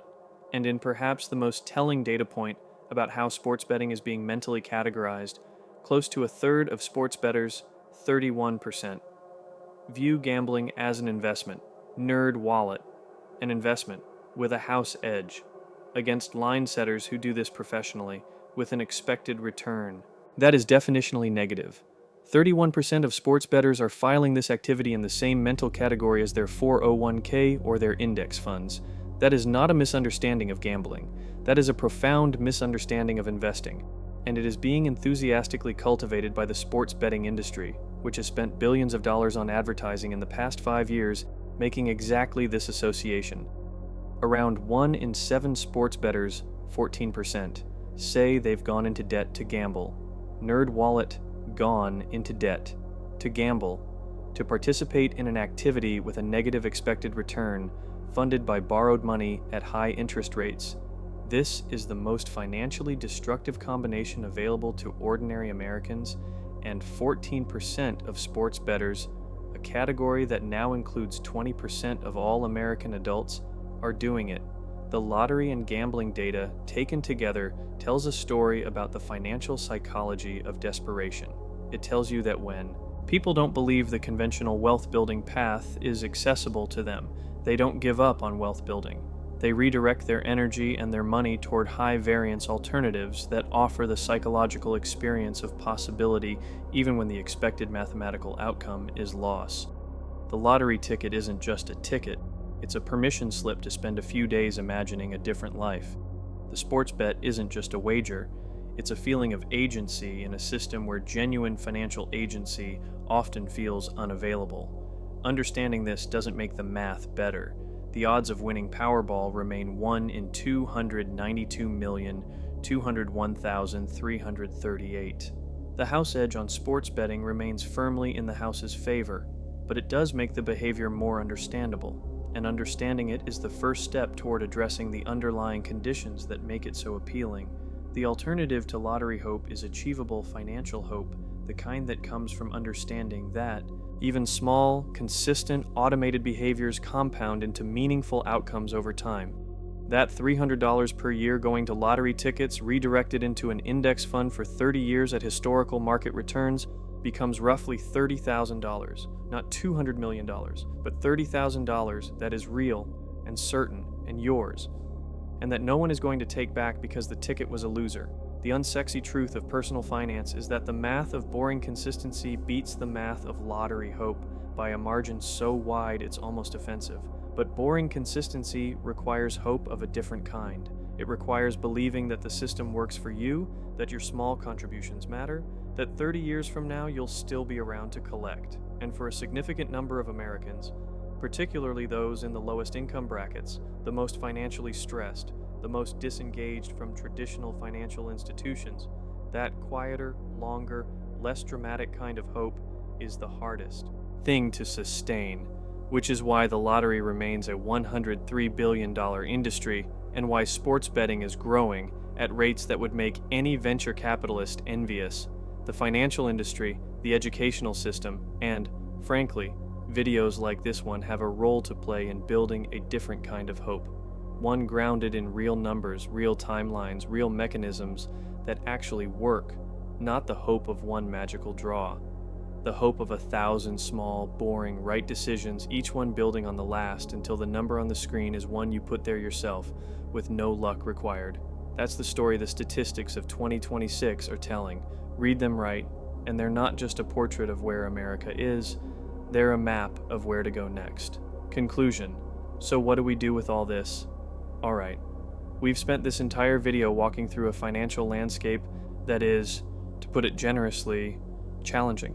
We've looked at savings rates that would embarrass a Depression-era grandparent. We've walked through debt mountains that dwarf entire national economies. We've confronted retirement shortfalls that would make an actuary cry into their spreadsheets.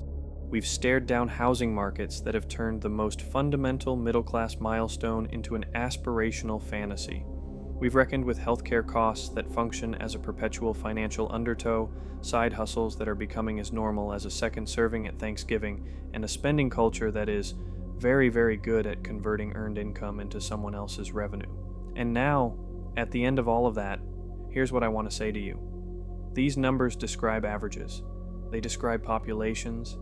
They describe systemic conditions. They do not describe you specifically. And averages, as any statistician will tell you, are the least interesting number in any data set. The average is the thing that tells you where most people are. It doesn't tell you where you have to be. It doesn't tell you where you're going. And it doesn't account for the one variable that most dramatically differentiates financial outcomes at every income level and in every demographic group: information acted upon. The people who beat the averages, who save when the national savings rate is 3.6%, who invest when the majority of their income bracket doesn't, who build emergency funds that actually cover emergencies, who make retirement contributions that might someday actually fund a retirement, are not, for the most part, people with dramatically higher incomes or dramatically better circumstances. They are people who know specifically what they're doing and why, and who've built systems that make those behaviors automatic rather than reliant on daily willpower. More than half of Americans, 54%, say they have financial regrets from 2025 they want to fix in 2026, Pew Research Center. If you're watching this video, you are probably one of the people who is trying to fix something, improve something, understand something. That puts you in a category of financial awareness that already separates you from a significant portion of the population, not because you're inherently better, but because you showed up. You spent an hour with the uncomfortable numbers. You sat with the statistics that the personal finance industry would rather dress up in softer language. Here's what the data actually tells you to do, distilled from everything we've covered. First, automate your savings before you can spend it. The 3.6% savings rate is a rate that happens by default. After spending, whatever's left gets saved. The people who beat it save first, spend second. Even if you can only automate $50 per paycheck right now, do it. The behavior is more important than the amount. The amount grows over time. The behavior has to be established first. Second, treat your emergency fund as a non-negotiable infrastructure item, not a nice-to-have. The data is unambiguous. Financial shocks are universal and frequent. Everyone will face them. The only question is whether you face them with a buffer or without one. Building an emergency fund is the top financial resolution of Americans entering 2026. Visual capitalist. It's popular for a reason. Start it now, build it slowly, protect it aggressively. Third, contribute enough to your 401k to get the full employer match minimum. If your employer matches 3% and you're contributing 2%, you are declining free money. That is not a metaphor. There is free money on the table and you are not picking it up. Fix this before you do anything else. Fourth, understand your debt, all of it. The balance, the interest rate, the minimum payment, the payoff timeline.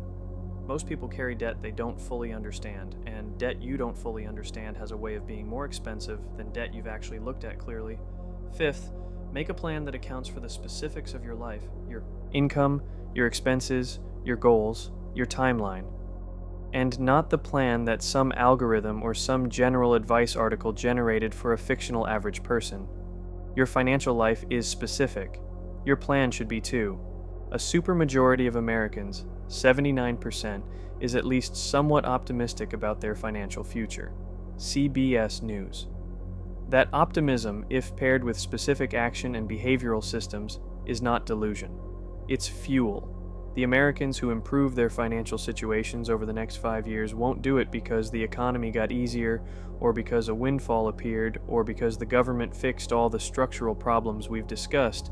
They'll do it because they decided to understand their money clearly, to make deliberate decisions with it, and to keep making those decisions even when the behavior is boring, the progress is slow, and the rest of the consumer economy is working hard to separate them from every available dollar. You now know the numbers.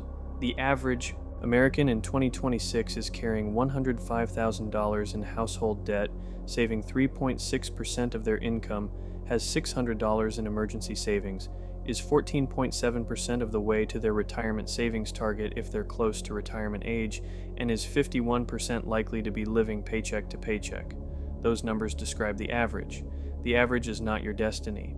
The most powerful thing you can do with the statistics in this video is use them as a map of exactly where not to be, a map of the traps, the defaults, the autopilot settings that produce outcomes most people don't actually want but end up with anyway, and then use that map to make deliberate choices about your money, not because you have all the answers, not because the path is easy, but because you understand the terrain now in a way you didn't an hour ago. That's the whole point. That's why you watched. Now go do something with it.